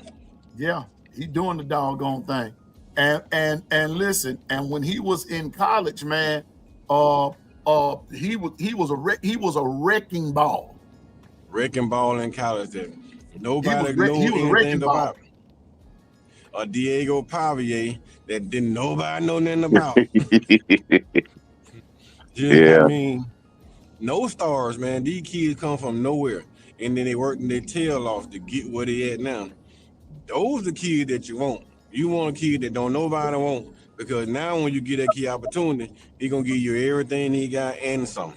And so, not only that, if you the key nowadays with these coaching staff where they're going wrong, they're not spending the time to develop. You got to develop competitive depth. If you're not developing competitive depth, you're not trying to make it to the playoffs. Point blank. And it's not always about the playoff, neither, Bishop. That's true. It's about competition, man. You want competitive depth, so you get those no names and then they push your stars to the limit. True. Because if they're coming out there pushing your stars to the limit, it start building character in your stars. It Yep. start building that competitive edge in your stars. So Yeah. when they start going out performing against other people, they getting in practice. Iron sharpen iron. They getting blowed up in practice. Yeah, they Yeah. getting blowed up in practice. Because now this kid fighting for a roster spot. It's like the NFL, man. You go out there and draft all these folks in the NFL, and they coming out there every day, they balling their tail off to get their roster spot. Then once they get their roster spot, they find their tail off trying to get PT on the field. So you take it down, you go out there and get a turf toe, and you ain't that top tier player, you may not never touch the field for that team again. Because everybody behind you wants your spot. And Yep. that's how they will allow those kids. A lot of these kids that have those high star rating, they don't put that effort like that because they know I'm gonna get my shine regardless. So we don't have that many players, so I'm the guy. They ain't going out there putting the effort. But those kids that don't have that star rating, they gonna give you every little inch of them. And they'll try to give you a mile. They may not be but 2 inches, but they'll try to give you a whole damn mile. Mm-hmm. Because they want to make sure that you know that they're there. They don't want to be overlooked. They don't want to be kicked to the side, treated like crap. Mm-hmm. They want to let everybody know that they there and they just as good, just as important as everybody else on the football team. And if those guys show up and push your starters to the limit, then now you're going to have a team that's battle tested. Yeah. When you don't have those guys, and then you go in there and just putting star on star. What happened when a 5-star can't beat out a 2-star?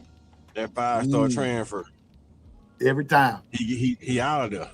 He out of there. He out of there. But you get a 5-star and you got a 0-star, and that 5-star beat out that 0-star. That 0-star ain't out of there. That 0-star is back in the lab going harder.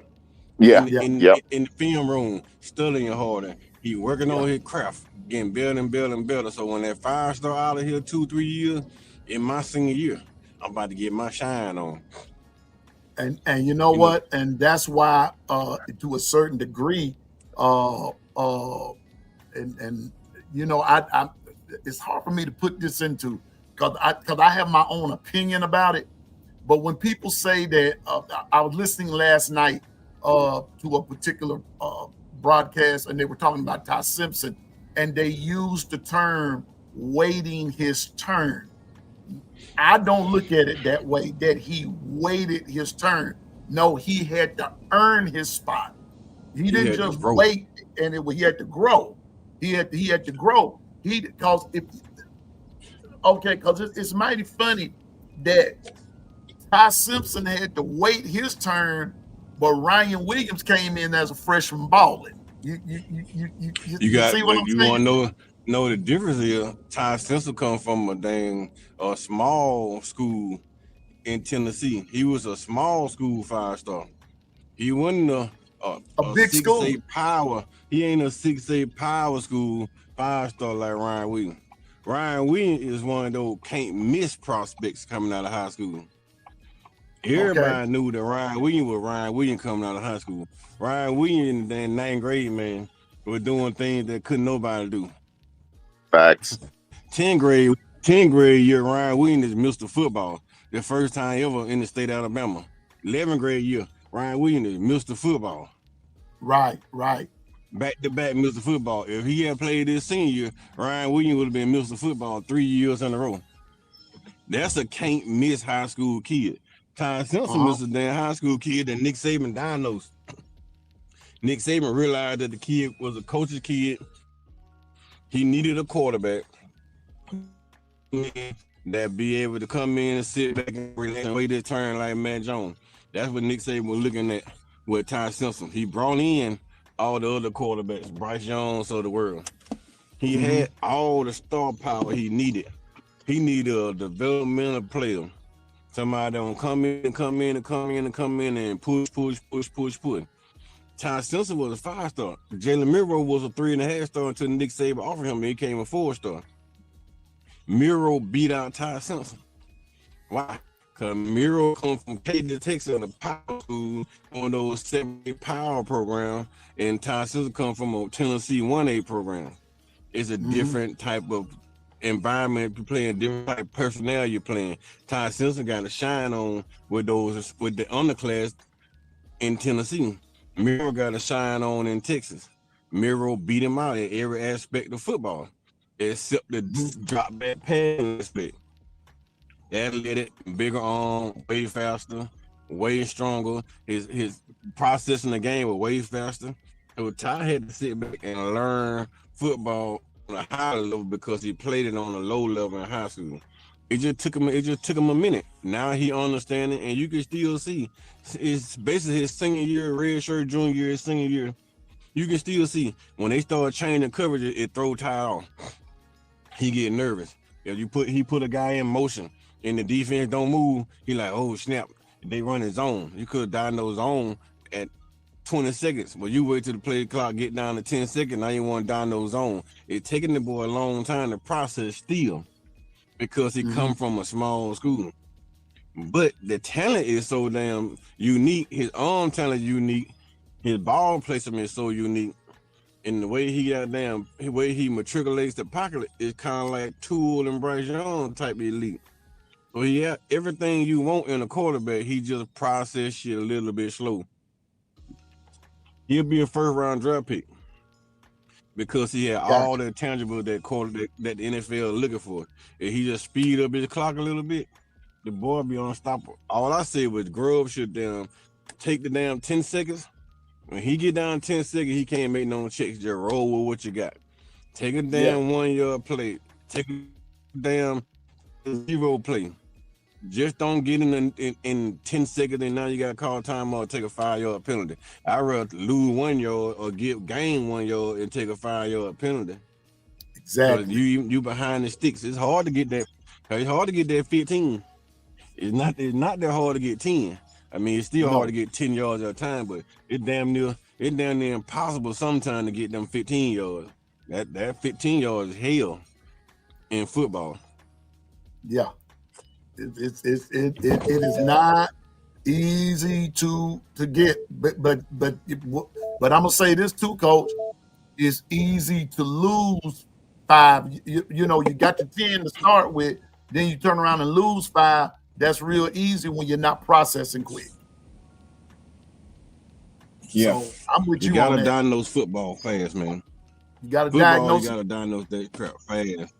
Like you told me last week, Coach, and when Bishop and Twister and I were talking, it's not just a quarterback's job to diagnose either. That center has to be able to do it. The O-line has to be. Everybody got to be able to recognize it, but the quarterback got to be able to process it from a faster point because that ball is coming to them. That defense is coming at them. And it's got to you just got to be able to process that. I mean, I'm just being honest with you. Just being honest with you. That's not a bash. That's not bad. I don't want nobody to take that away that we bashing. No, nobody's bashing. That's just a fact. That's just the facts, sir, madam. You know, Tide fans, that's a fact. Because I even saw it Saturday night. You know, there were some plays Ty made that goes to show that the process is not there. But I ain't gonna get off into that today. But anyway, I'm not even gonna get off into that. I ain't getting off into that because I heard some things yesterday that I just could not agree with. You know what I'm saying? I couldn't agree with. And you know, I contacted one of the radio show hosts about a statement that was made. And I just said that I just couldn't agree with the statement when it, about it. And Ty Simpson Burnett. And that's the point that we're making. Some people are coming across as if Ty is perfect, and he's not. He makes mistakes. He makes them. But there's some of the fan base that, and I'm not going to get off into that, but they put him on this pedestal that he's perfect and certain other quarterbacks are not perfect. And it begins to be a conversation that you really don't want to, that it shouldn't turn into. When people realize that Ty is still improving, like Martavius said, that Ty isn't perfect, like Ty Simpson-Burner said. When we learn that and be fair about it, then we can have civil conversation. But but people keep saying that he's perfect.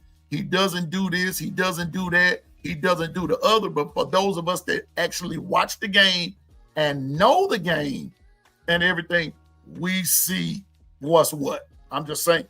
I'm just saying. So welcome back, Coach. We lost you there for a second. You see, he got his whistle on in there. Somebody can get some act right up in there.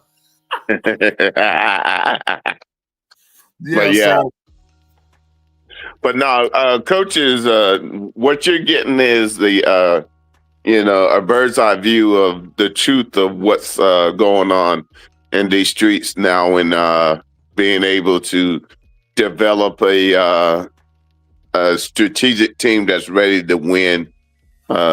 Because understand, players going to get hurt. The key is having a kid that come up that's ready for his moment. Yeah. Yep. And you know what, Bishop? You know what, Coach?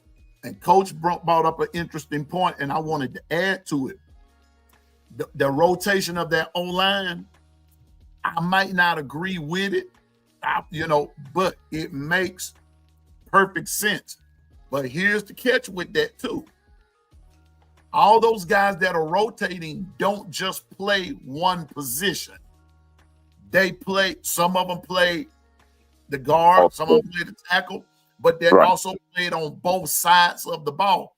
And you know what? And it takes you to play the game to understand that even if you play, there's a major transition from right tackle to left tackle.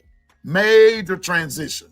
People don't realize that it's not the same. It might be the tackle position, but the right position, the right side and the left side, the functions are even different. And these guys are even learning how to play it from both sides. That's what's going to make them playoff ready. That's part of it. What's going to make them playoff ready. Piano Man. Yeah.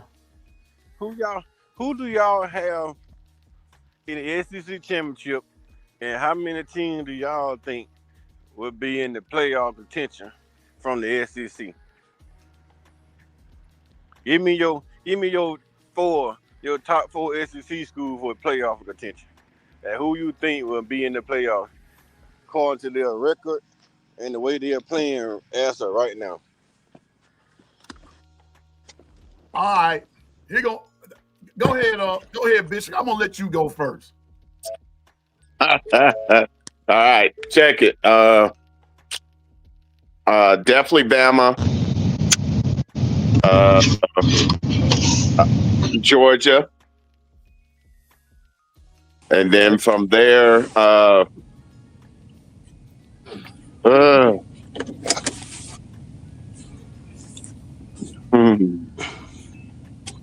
I would say if Texas A&M finish out, but it's hard to say that. But I know Oklahoma brings up the rear. I would think those 4. Oh boy, doggone Coach, you always putting me on the spot. But here we go. Bama, Georgia, Vandy, Oklahoma. Those my 4. Okay. Now, let me ask you a question. What about Oklahoma, beside their defense, make either one of you two think that they gonna win 4 of these last 5 games? I'm gonna say it and make it in playoff consideration. As for me, I do believe that Oklahoma is balanced on both sides of the ball. I do believe that they're balanced. Their defense is good. I mean, their defense, because you're dealing with Brent Venables, who's a defensive guru. But by that same token, I also believe that their offense, it might not be as potent, but it is effective to get the job done. And I believe that Oklahoma's defense may be the tops, but I believe their offense is just is effective to help them win. Okay. Okay, Coach Carl. Go ahead. With a half a hand John Mateer, right? With a half a hand John Mateer, offense is struggling mightily right now. Not doing half what they were doing before they got into the good little part of the SEC schedule, and they got the harder SEC schedule this year, right? You struggle against Auburn defense, where Auburn had no offense. Still come out of Auburn with a win, which is hard to do in Auburn, is come out with a victory. But do you see that offense struggling the way it's struggling, being able to put up points when need be? Like, you think Oklahoma defense actually gonna stop Vandy from scoring? And can Oklahoma offense put up points on Vandy? I mean, yeah. Texas. We'll find out this week because we play. We play Ole Miss this week. So I will put it like this: I agree. John Hand, he came back way too early, but he's getting better. The bottom line is complimentary football, and if they don't score a lot and you put up enough points, you'll always win. So my thing is we're old school football. We're that 3 yards in a cloud of dust type, or that short passing game for right now. And understand his hand is getting better each and every week. But the bottom line is, because we play the gauntlet, we're gonna find out. We won't have to guesswork it. And that's what I'm saying, right? You got Ole Miss this week. Ole Miss just blew a game in Georgia that they should have won. Blew it in Georgia. You think Kiffin gonna blow 2 in a row?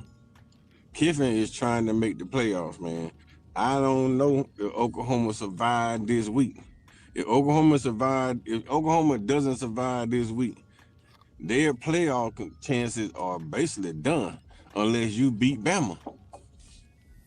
Well, that's why we bring the experts like you in, because they understand is I'm one of those one game at a time each and every week. You can't look past just this week, because understand, just like you said, Kippen's already said that we steal signs. That's why we're so good on defense. So he already tried to put the rat poison out in the streets. So, I mean, let me tell you something about sign stealing, bro. It's nothing about stealing signs that you can do unless you're in the stands or you're on the sidelines or you have somebody giving you, you got somebody that you paying giving you damn details about a sign. I know. Come down to signing with hand signals, different type cars you hold up. Like Kiffin holds up carts.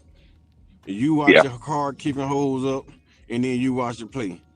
All you gotta do is identify which card, when you're going through these through this film study, identify which card they holding up every single time they run that play. And then, because most of the time, you can have this card, that card, another card. Then they run the play again. It's going to be the exact same card, and then maybe 2 other cards up there again. But if it's the same exact cards, we know what play coming in. If you switch the cards out and you have the one of the same card, we know what play it is. I mean, it's not sign stealing. It's just watching down film, bro. If you on the sideline right now, Bishop, and you played 2 weeks ago, you played, and you on the sideline giving halo, or you giving the old sign, and you dropping your hand, rubbing on your knee, and throwing the strong sign on the right side. Yeah. And then I'm seeing you running power right, or QB power right, or There power you go. dive power right. I already know what's coming. Soon as you do that, soon as you throw that sign them, get that strong side and rub on them thighs, I already know what's coming. We're gonna shift the defense that side of the field. I'm gonna make sure I got backside edge contained, have my backside safe to come down and play rover on that side just in case quarterback pull it. But we gonna stack the damn right side because I already know it's strong right. I'm gonna make you change your play or do something different. That's all about football. If we sit down here watching you on film, calling this stuff for weeks in advance, you can't call. You better change up the play side. Better change up the calls. Yeah, that's why a lot of people don't understand is like I'm an old defensive coordinator. You watch enough film. That's why I say by this time when you go into the gauntlet, you got too much film out there. You better change something up or alter a little bit because otherwise, change your signs. That's it. It's not like high school. This is college. They have film evaluators in college, and all they do is study film. They don't do nothing but watch film. They got all these players, analysts, these GAs. All they doing is watching film, picking up on damn signs, picking up on damn technique, picking up on quarterback gestures. That's all they doing. Somebody watching formation, somebody watching the sideline, somebody watching the center, somebody watching the QB. It's big time football, and if you're not doing it, you're falling behind the game. Yeah, you terrible at your job. Yeah. That's why they tell you the worst thing. That's why a lot of coaches say the worst thing to do out the gate is play a big school, because you're playing a big school week 1, you have no film on their school. You want to play those big schools at least week 2, so you get a week of film to see what's going on inside the program, to see what some of the checks are, see what some of the calls are, see what type of damn formation they're running, blase, this and that. Everybody want to get their first week. Nick Saban didn't care. So Nick Saban knew that his coaching style, his damn brain was 10 times better than the average coach in football. So he knew all he had to do is just show up, put the right game plan together. He had Kirby Smart for the better half of his career, and he knew that them two together would put forth game plans and be able to adjust to what you're doing in the second half and shut you down. Most colleges don't have that mind, don't have that brain, don't do that. So they got to do the other thing. Michigan sign stealing is illegal. Oh yeah. What Oklahoma doing is legal. Watching film, figuring out what your sets are, figuring out what your checks are, and going in there and executing. That is legal. So Kiffin can quit complaining. Kiffin just want to make sure that Oklahoma not watching no damn film, or Oklahoma ain't doing certain things, ain't doing certain things. That's all Kiffin trying to do, is shine a light on some shit. Yeah. So get Oklahoma off their game. That's it. That's called the rat poison, family. That's what we're talking about, rat poison. Don't take it. Rat poison. Hey, Bishop, that ain't rat poison. That's smart goddamn coaching. I know that, but because if he made Brett Venom look like a cheat, and then everybody thought talking about Brett Venom a cheating, he got to damn explain all the cheating shit and can't focus on damn getting the team prepared. That boy is a genius. Yeah, but he know the real deal. He know the real deal. I get you worrying about cheating, Bishop. I ain't got to worry about you game planning. Nah, you right. You right. Because you worried about your character now. That damn right. I can game plan Kip. I mean, Kip Lewis, you can game plan Kip Lewis. If they not game planning what do you name the damn Chambers guy? Trinidad Chambers. Yeah, Trinidad Chambers. Trinidad. You got game plan Trinidad like your game plan Kip. If you don't game plan Kip, he gonna wreck your goddamn game. You build a game plan goddamn Trinidad the same way, cause the whole team flows around Trinidad. Their defense is tough. Ole Miss defense is tough. But once you slow down Trinidad has nothing to do. The defense will break.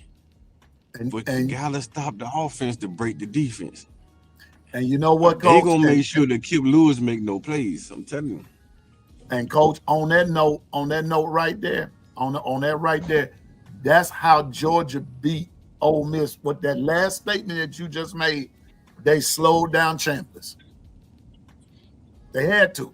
And they slowed him down, and the defense and their defense broke because they didn't get a chance to have those breaks that they usually get on those 3 and 4 minute drives. And Georgia scored, then broke their damn back. Then Georgia scored fast, and now the defense is like, oh Lord, can y'all do something? And then Georgia drove the ball down the field, methodically drove the ball down the field, kept them on the field for long periods of time.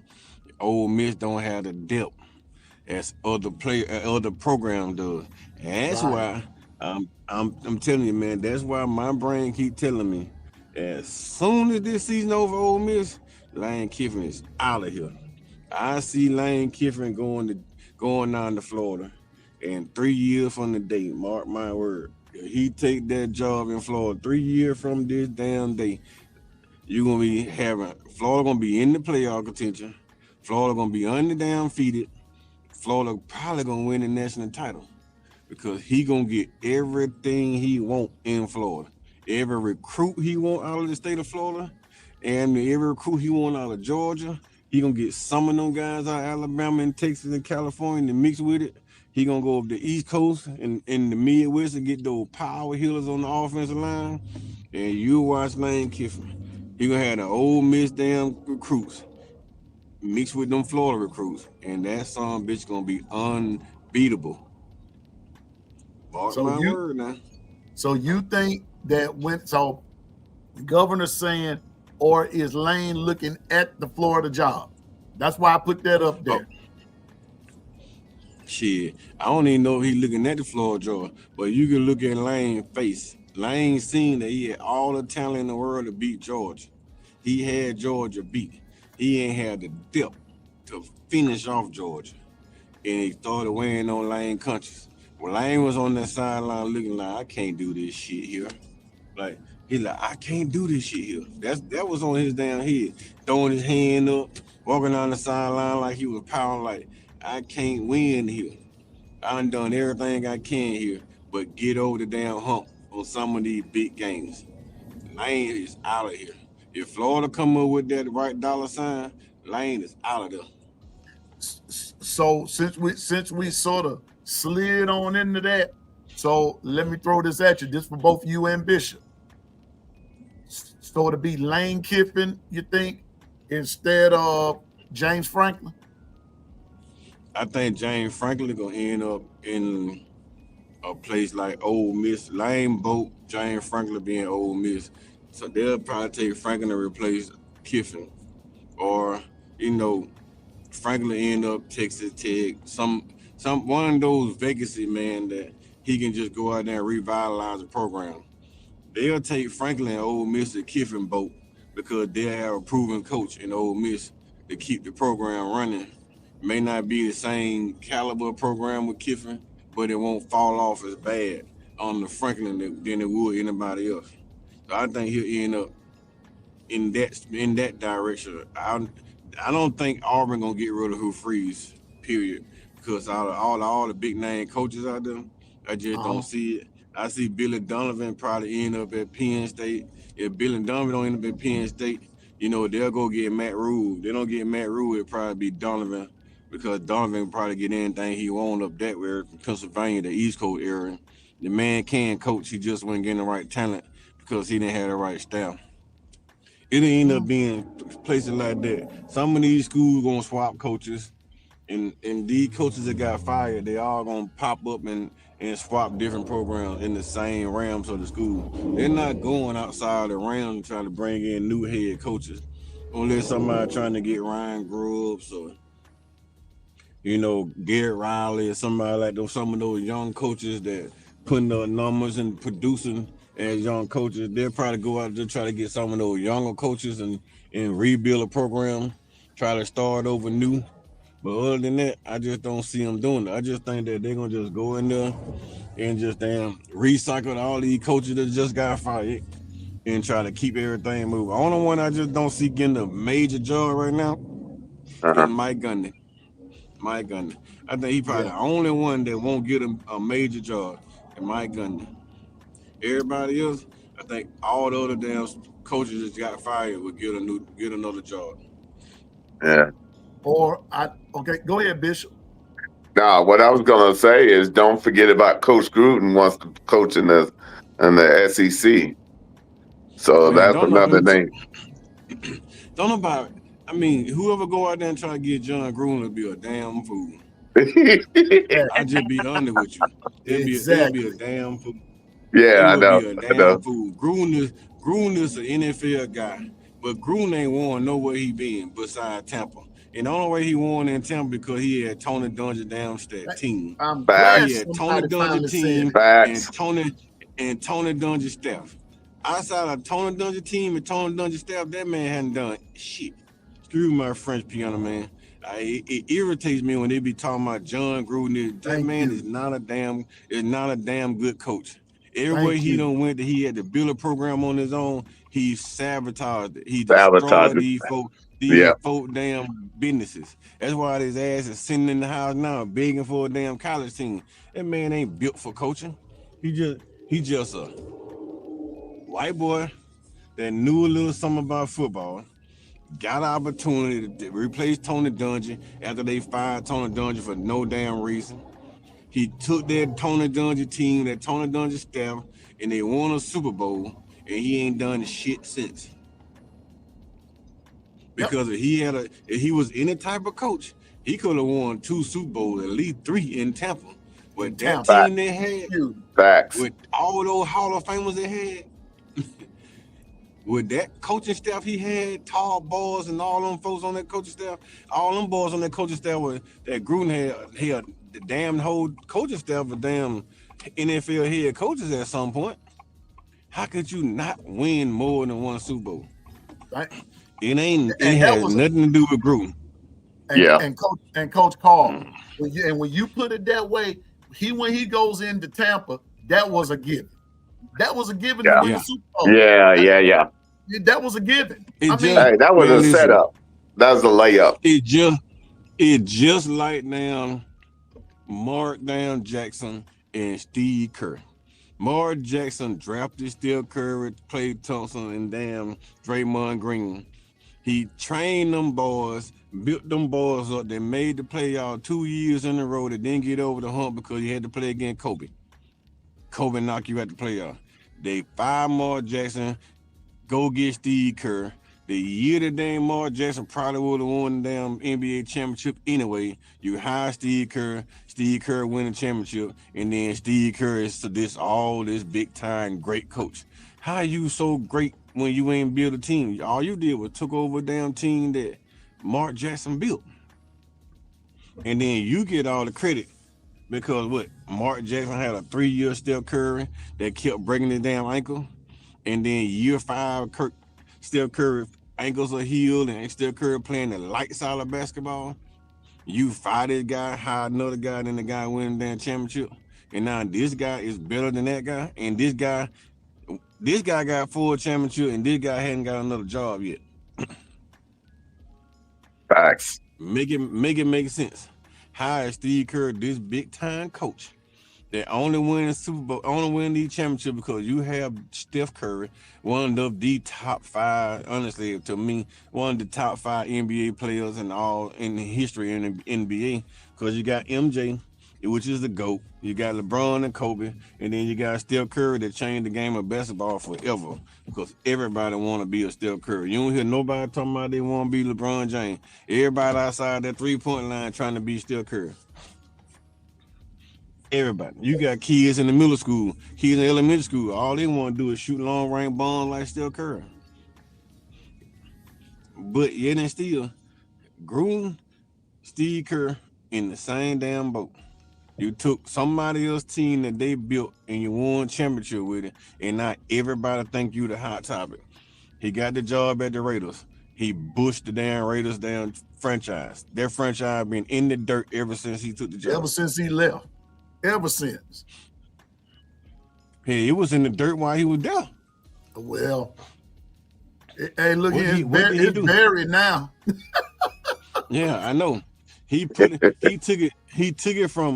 took their franchise from being a decent franchise, winning game, competing in the NFL, and it started going straight downhill. Now it's so damn far at the bottom here, they down in hell. He done dug a hole so deep, they down there at the core hill. They gonna have to throw it down, pouring water in the hole and throwing dirt in there, trying to build it back up just to get out of hell. Because the franchise is in hell right now. Leave Gruden with Gruden at the damn house. He's not even a good damn. He's not even I a threw you a good damn softball. commentator. It's all good. I threw you a softball. Right. He's not even a good damn commentator. And they ain't even keep his ass on NFL damn network long because he can't goddamn communicate. There's nothing good about this guy. I don't know what everybody keeps streaming for. Until he come out here and do something to prove me wrong, it's nothing that I would take. Man, you can go get me anybody. Shit, you can go get me damn what his name, Rex Ryan. Shit. Put Rex Ryan in college. He a way better coach than Gruden. Yeah, man. Just I'm be just honest. telling you. They keep hollering about Gruden. It's just one particular person I know saying, because I'm gonna keep it real vanilla right here, but this one particular guy on one particular show made a statement and said, Bama needs to go get Gruden because he's more like a Saban type guy. And I said, don't even put Gruden in the same arena with Saban. Gruden's not even there. He's not. Man, You it's can't just, even. you talking about I said, bro, Gruden you don't and know your Saban. ball good as you think you do. You say Gruden and Saban, put them two in together, man. Trying to compare them two, it's just like trying to compare Jesus to Satan. You can't do it. It just never gonna work. It's You know. never gonna work. That's like comparing down Michael Jordan to damn a kid in high school right now. Y'all remember Okay. back in the Gap when they were trying to compare Harold Miner and called him Baby Jordan? How did that work Baby out? Jordan, yeah. How did that work out? How did that Hey, work you out? seen how it worked. You seen how it worked out. Hey, now They something draft- they- you they- ain't heard. they You don't drafted hear that- nothing about Harold Miner until I just bought him up. They drafted a kid in the NBA and the kid busts. He was a bust within the first month. Just saying, man. But they need to stop this. Let these guys coach. But I'm with you on that, man. I'm so glad somebody finally said what they said about Gruden, because I said it and got lambasted for it. But I told them that Gruden inherited a powerhouse when they got rid of Dungy. There's no that's not That's an a opinion. fact. That's That's a a fact. fact. And hey, now think about this, right? Gruden inherited that powerhouse of Dungy. He won a Super Bowl. Dungy would have won 2, at least, in a row.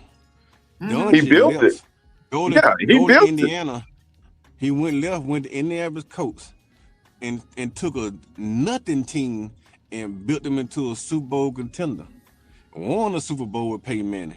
Was in the playoff every single year, competing with a Super Bowl with Peyton Manning. Only person that knocked him out every year was Tom Brady. That's it. That- Tom Brady knocked a lot of folks Tony out. Dungy did that. Tony Dungy ran up against the damn Tom Brady, just like Charles Barkley and them ran up against a Michael Jordan. Those two guys that they were just dominating their sport. You couldn't beat them at their craft. That's what So- Dungy ran up against in Indiana. Yeah, Damn and- Tom Brady. And if he hadn't had a Tom Brady anyway, Peyton Manning would have had 5, 6, 7 damn Yes. championships. Now that's the truth. That's the truth. And that's And- and And that's so you're talking about Tony bringing, Dungy. and you talking about bringing Gruden to Alabama. Really? Man, please. Man, if Greg Barnes high goddamn John Gruden be the last day I'd be a Bama fan. Be the last damn I'm day. done. Well, now that make two. I started watching college hockey. I won't watch no more Alabama football. I'll get rid of my damn season ticket. I would not want that damn mistake. That's just like going back out there getting Denny Franchione or what the other boy name that had all Mike those damn Price. top 5 teams. Mike goddamn Shooter. Price, all of them. Yeah, that'd be worse than getting Mike Shooter. You gonna go in and get somebody who think they the world and bring him in here and put him in front of little kids. He might even call little kid the damn N-word. You never know. That man so full of himself that he'll do any damn thing. Yeah. He think he the world. The hell with Gruden. Gruden went out there and ruined all those damn NFL players, man. Some of those players should be in the Hall of Fame. They just messed around and played for Gruden. That's a waste of damn time. You was throwing away your damn money. And then they gave that man $100 million. And when they finally had to pay him $70 million. All he was doing is sucking up funds. He a Kawhi Leonard. All taking these folk money. I'm just saying. So I mean, what's his name? Franklin. And it's a lot of teams that are quite a few teams that are open right about now. Because people forget UCLA really is not a bad job. They're just in a bad conference. That conference. No, I love it.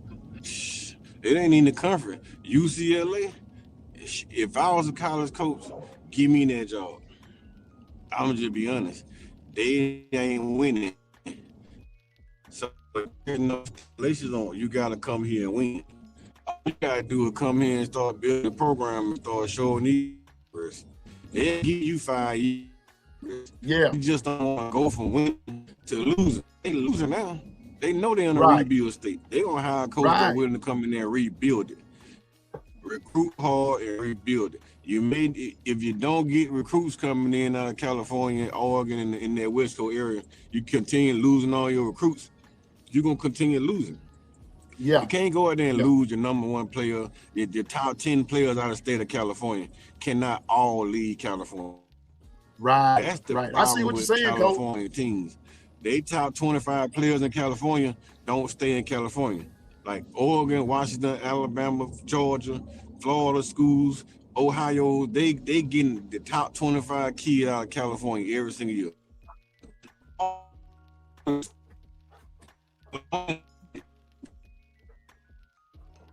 I'm just saying, man. Can't keep your state recruits.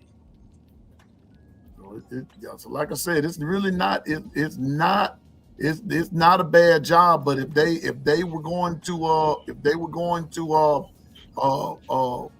look at somebody, James Franklin would be a good coach for UCLA. But James Franklin would be a good coach. Any of those schools that are vacant right about now, James Franklin would be a good fit. Because see, sooner or later, handwriting on the wall, like what me and Twister said yesterday, Coach. I don't know if you heard us or not, but I'm gonna put it to you like this. Mike Norvell's wife might well start looking for a new house. So Florida State letting him go. They're gonna let him go. They're gonna let him go. I'm gonna tell you something about Mike Norvell. Florida State beat Bama, which may give him another damn year. He gonna have to do. Yeah, but Coach, they also 0-9 in their conference, though, bro.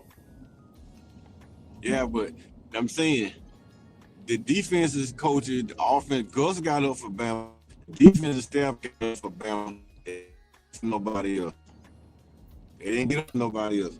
The issue with teams like Florida State, you play Bama at the first game of the year and you lose, your season tanks. They tanks your season. You win, it usually tanks your fucking season. Because you're saying that you so damn good that can't nobody beat you. And then as soon as you get in a dog fight, your team gonna quit. And that's what happened. They got that high so high, and they thought that they were just gonna steamroll through everybody, and then they didn't show up. And then reality sets in. You then don't show up, and then you start losing players. Teams start knowing that you damn vulnerable, and then they start coming at you with all they have and some. You no longer the team on the hunt. You the team being hunted.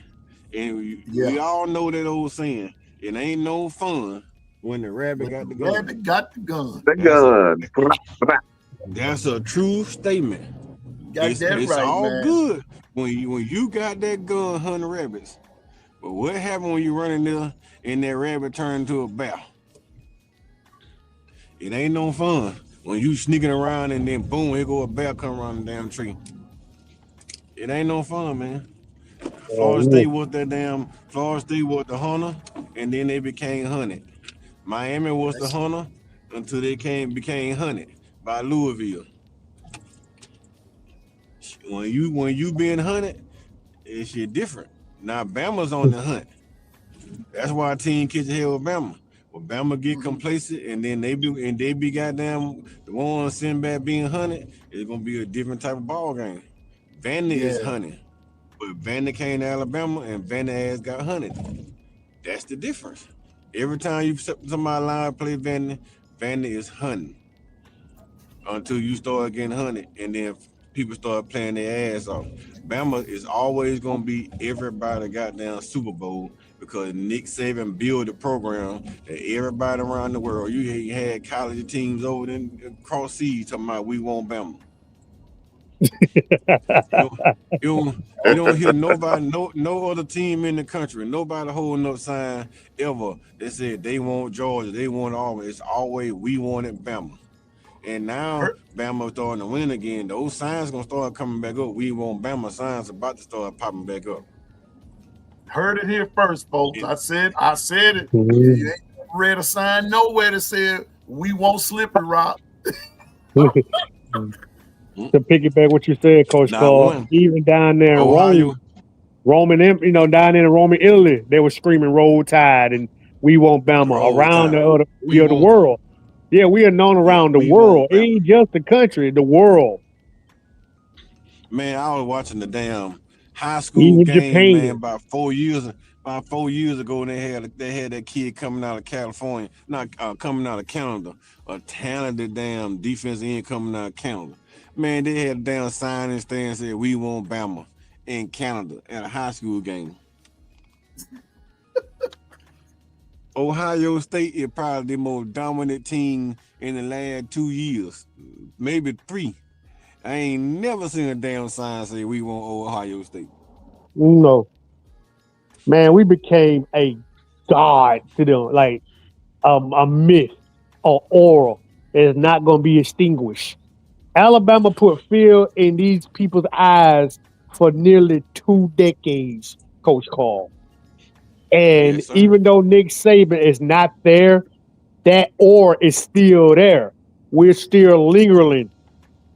We're still here. We're not dead. They want us to die. Every time we get beat, the dynasty is dead. That's all I hear. The dynasty is dead. The dynasty is dead. And every time you turn around, Alabama kicking ass again. Man, Bishop, for the likes of damn 13 years straight, man. Yeah. When people saw that name Alabama on their schedule, they feared that damn name. The fan base showed up because they just wanted to see Nick Saban come out there and coach in person. They wanted to see the damn players come out there and perform. They ain't want Bama because they wanted to damn try to beat them. They wanted to see them damn players come out there and perform in front of their ass in live, in person. They wanted to be able to damn fan score touchdowns and reach down and caught the damn thing and shake their hands. They were more celebrating damn Bama success when they came to their town than they did. You never heard damn teams boo them. Like, you the most hated team in the nation. Why when you roll in town, nobody ever booed Nick Saban? Only team that ever booed Nick Saban was Tennessee and Auburn. LSU fans all cheered. They didn't boo Bama. They were celebrating them boys when they came to town. That's why they kept saying, we want Bama. We want the money Bama bring to the school. Now, we know Bama coming. We know when Bama coming, this stadium gonna be packed. This city Oh gonna yeah, be we always jumping. put asses in seats. That's Oh, been yeah. that way.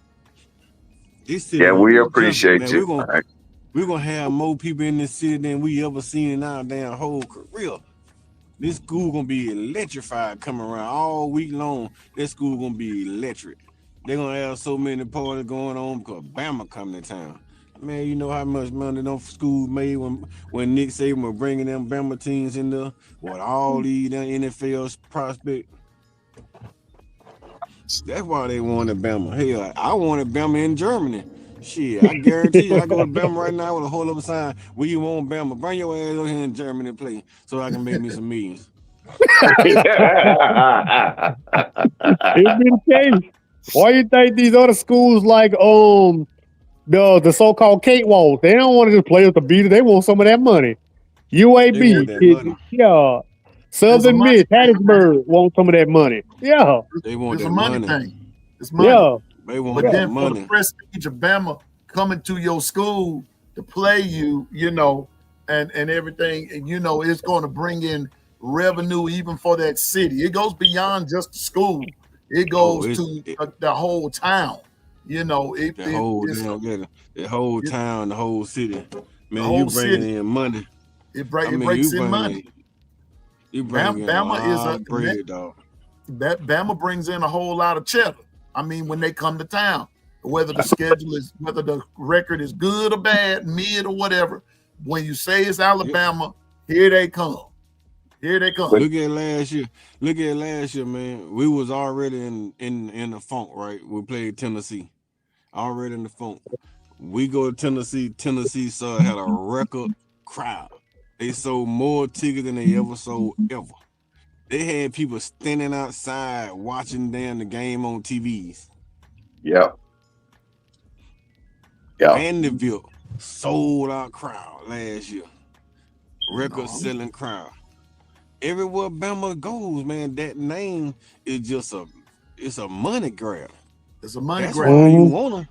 That's why you want Bama, because you know you're gonna sell out the stadium. Shit, I bring Bama to down Selma and let her play. We're gonna get beat by 4,400 points. But I guarantee you, everybody from the down for these 9-10 counties gonna be in that little ass stadium trying to see Alabama play. We ain't got to have Alabama start. They start just show up and sit on the sideline. You can just give us y'all walk-ons. The backups, And they still the reserve. we'll give us the reserve, the 4-string, and they still gonna pack the whole city. Practice. What they call that? Practice squad.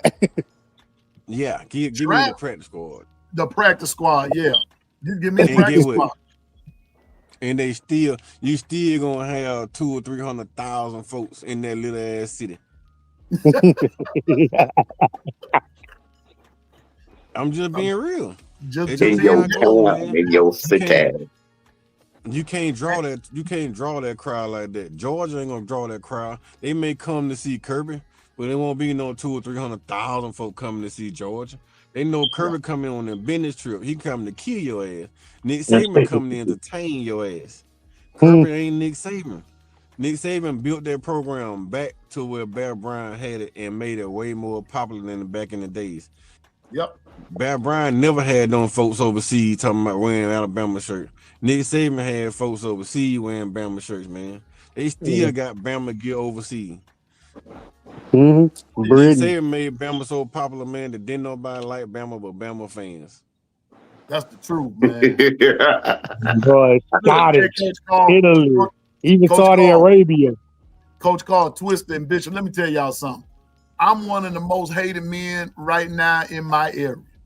I'm one of the most hated men on this side of the Mississippi. Why? Because I am a diehard Alabama fan.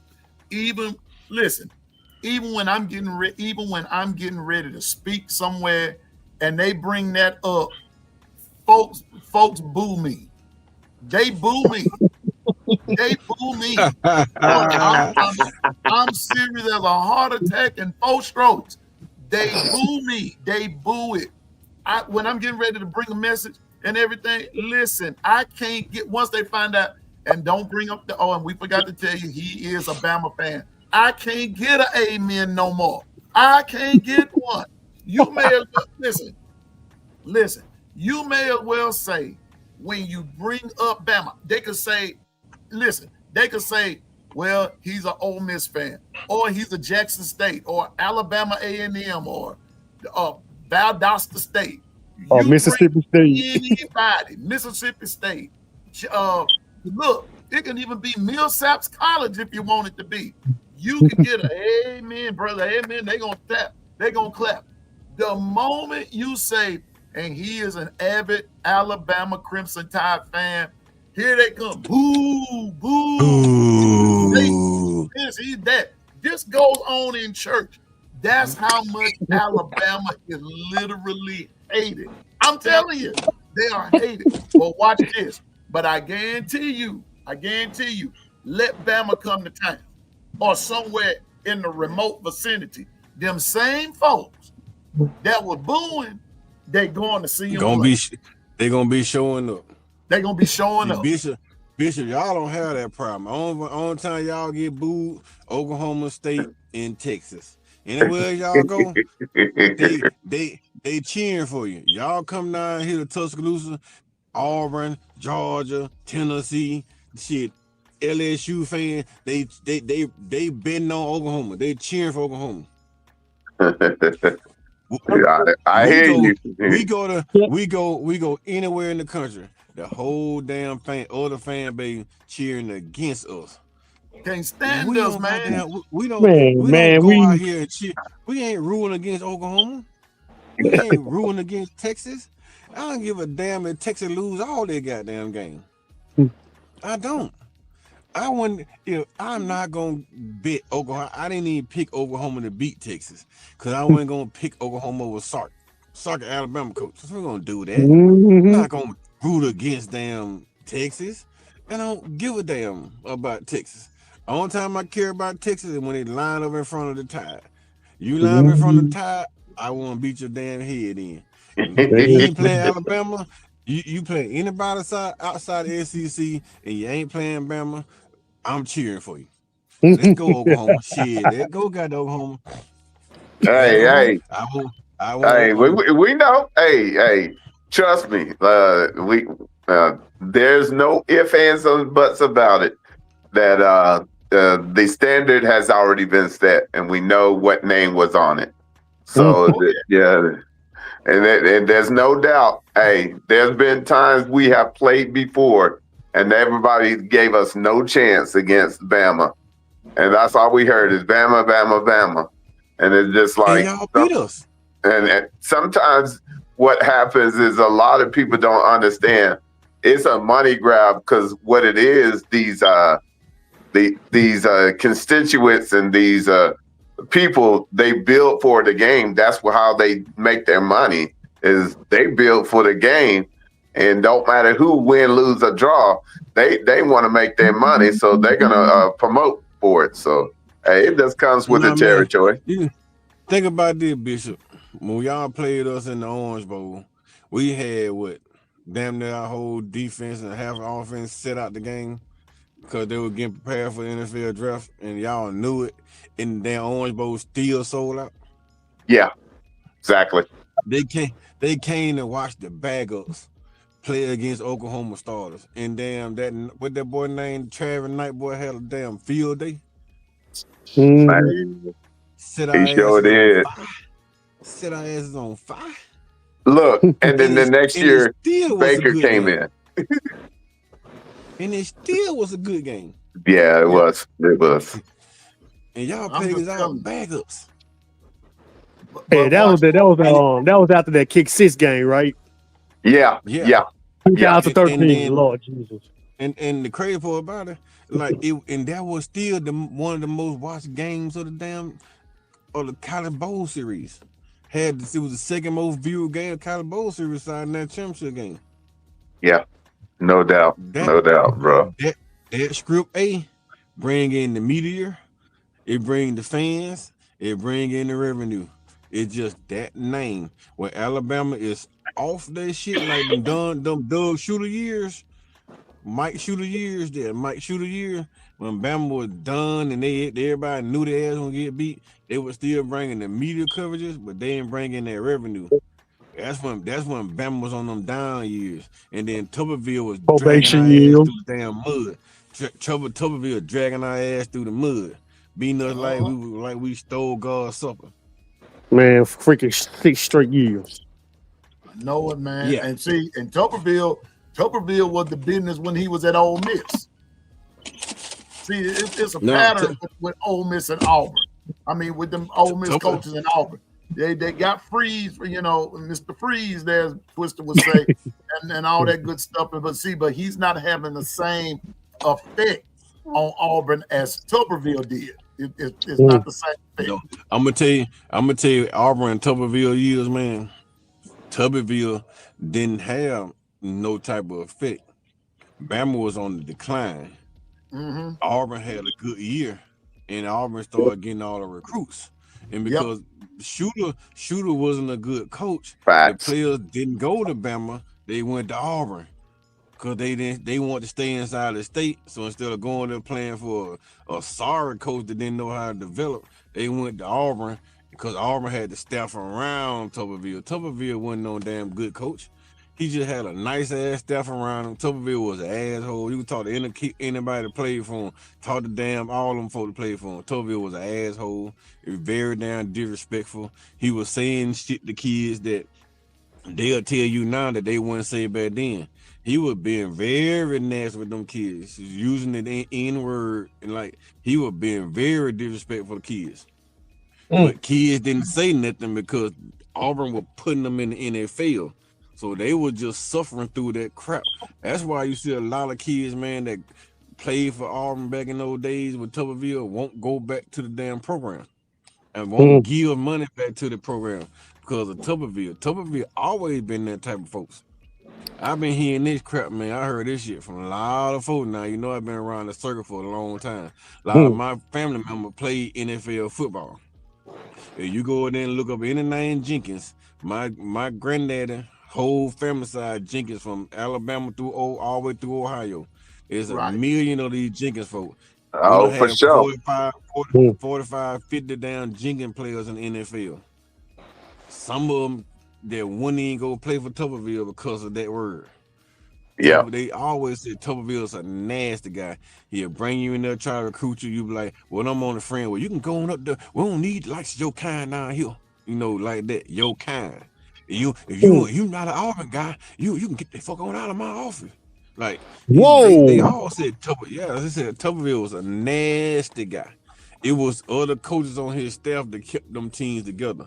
And a lot of times Tuberville would lose, he'll go in the locker room and say something nasty to the kids, and the kid will come out and won't perform for it.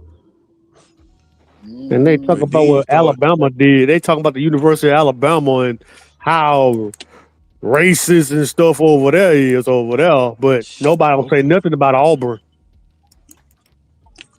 Well, Auburn bad. Part of that because it's Alabama. Yeah, and part of that. But it was the same difference. It's the same negative foolishness. Even that happened at Auburn, man. And so, I never did like Tuberville even when he was at Ole Miss. Whole lot of stuff. Same state.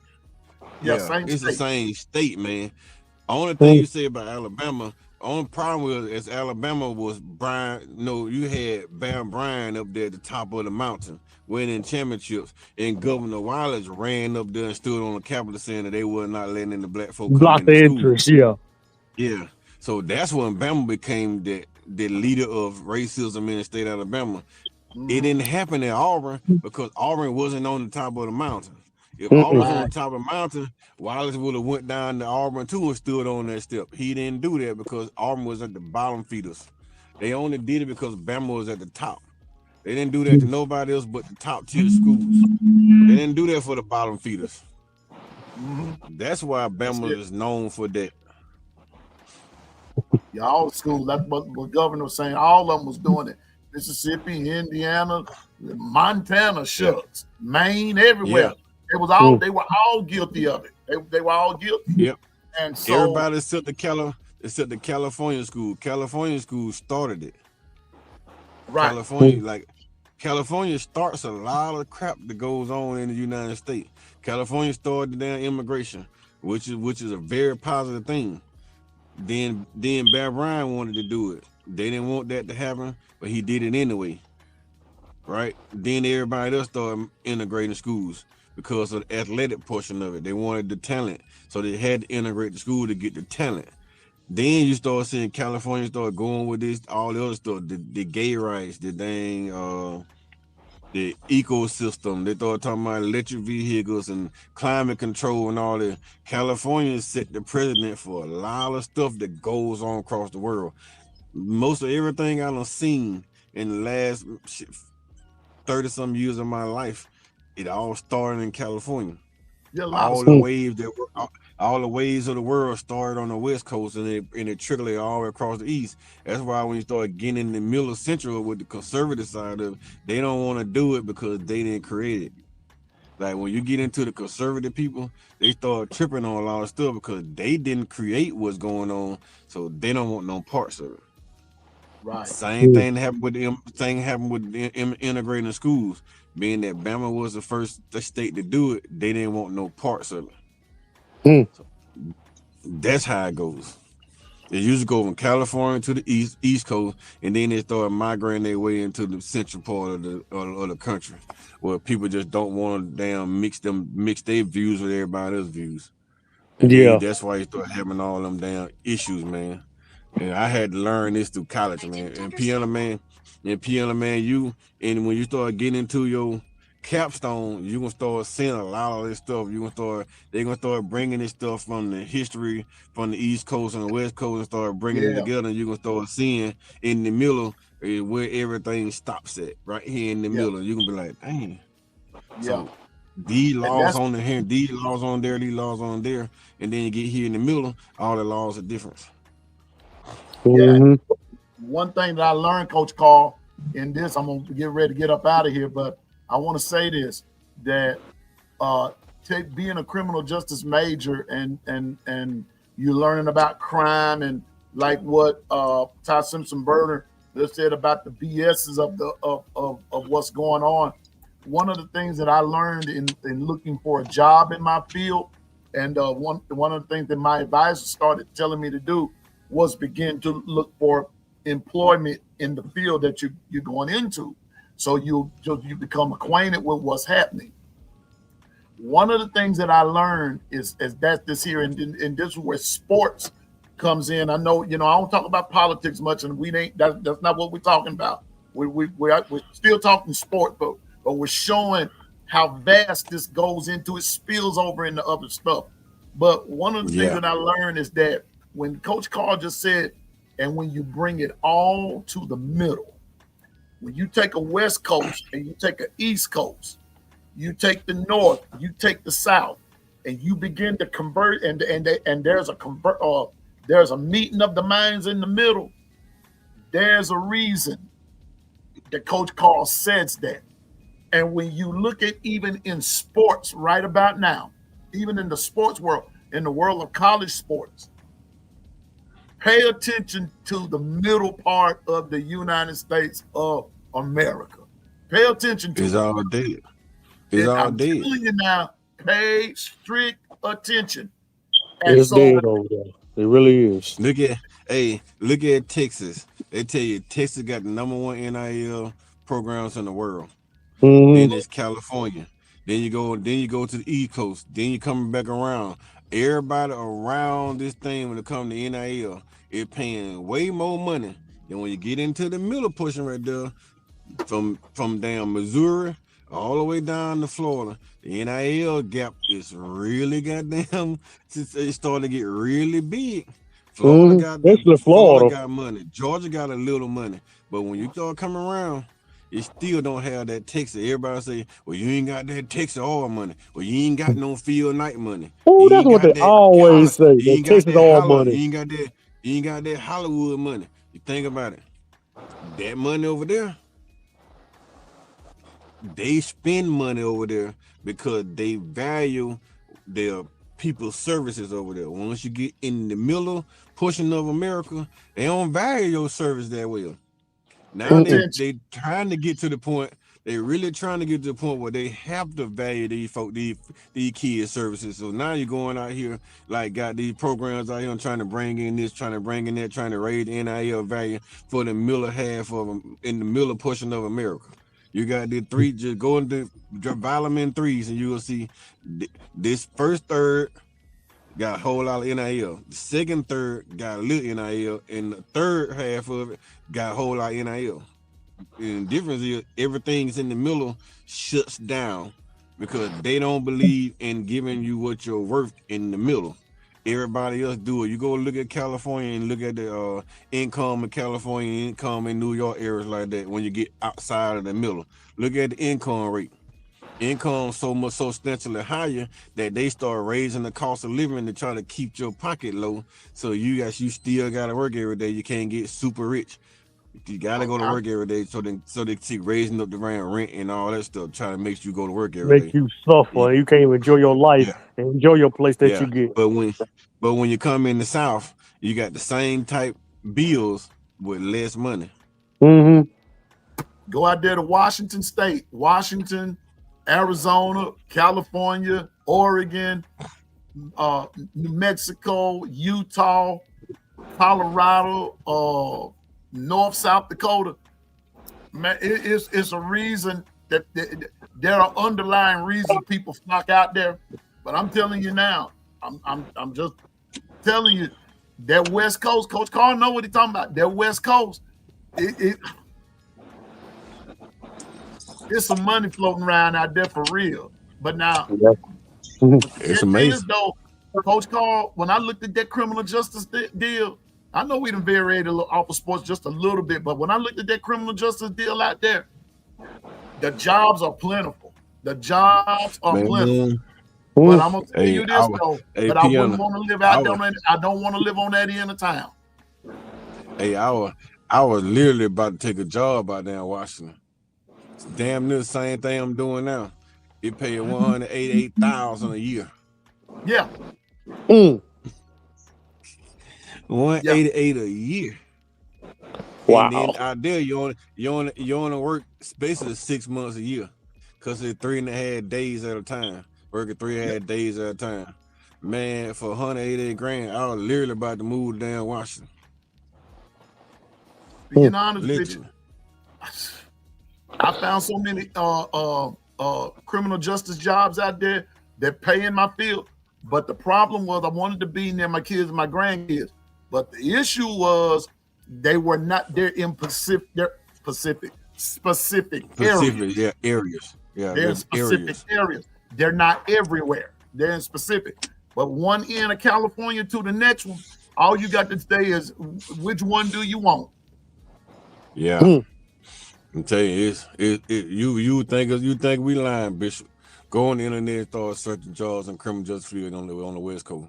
Man, that crap pays so good. I'm telling you, it's 100,000 plus more than you get where you at. Well, we at now. Me and Piano Man in the South, they paying 100 more on the West Coast. You go to the East Coast, you getting about 75, 80,000 more. Well, we haul at getting in the haul at the South. And wait a minute. And you talk about, since we're talking about NIL and all that kind of stuff. See, a lot of those guys come from out of there, and especially in the football or sports arena. They're coming from out of there and coming this way because some of them are trying to escape a particular situation. Yeah, escape a situation. And then you got to think about like this too. Before the revenue sharing, and then they putting a cap on how much NIL money you can get. If it wasn't that cap on NIL money, Dijon Lee don't come to Alabama. Exactly. Because say that again. Say that one more time, Coach. Please say that one more time. Just saying, like, if it weren't for that revenue sharing with that cap, he don't come to Alabama, because USC got way more money than Alabama. I'm telling you now. It's this unlimited. If that unlimited money was still out there, where you can get that Dijon Lee that $5 million plus that he could have got from California, he don't come. Bryce Underwood get that money before they put that cap on it.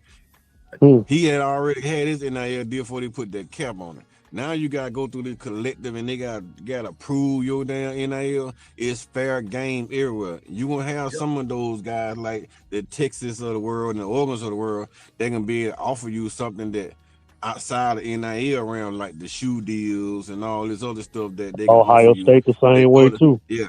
The other schools can't. They're gonna end up getting more players, but everything is still on the same level. Everybody's supposed to be riding the same damn boat on the same level. Once it get outside those realms, the collectors go in there and start judging everything and make sure it's fair market. It gotta be fair market deals. That's so the people in the middle can be able to compete with the people on the east and the west. Jimbo Fisher, what money do you want for you or not? There you go. Tell them, Diane. Diane said it right there. She just preached. I'm telling you. But Eric D, the cost of living may be higher in California. That may be very well true. But bruh, when you start putting that NIL with it before caps and everything came with it, bruh, that didn't matter. Because like Coach Carl just said, take all of that away.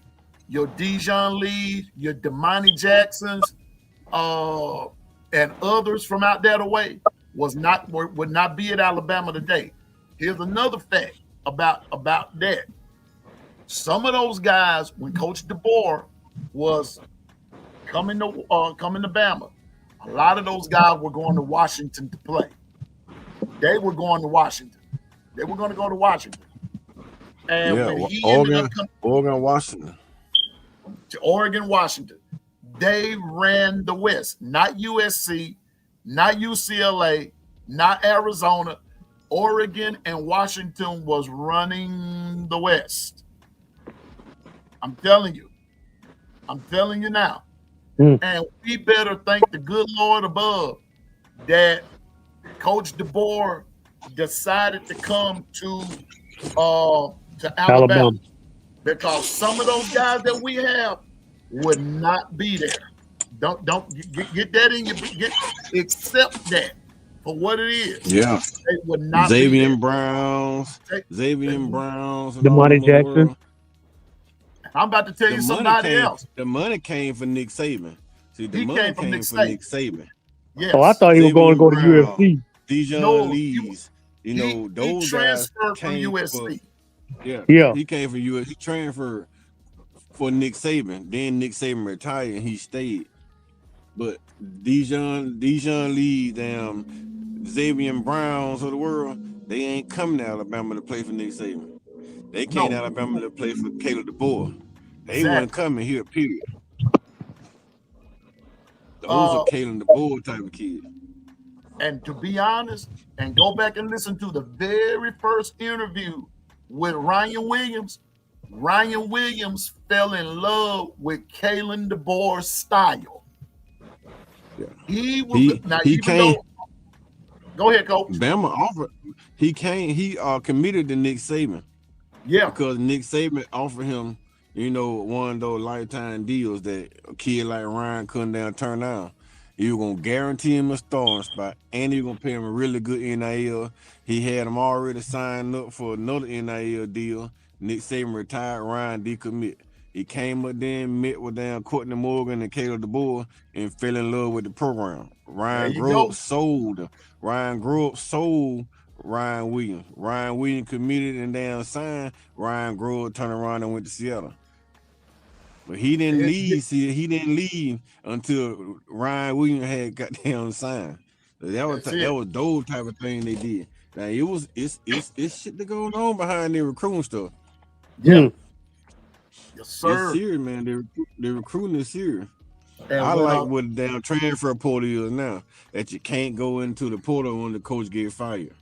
Until now you get a chance. The school got to hire another coach. The coach get a chance a week to talk to you to try to convince you to stay.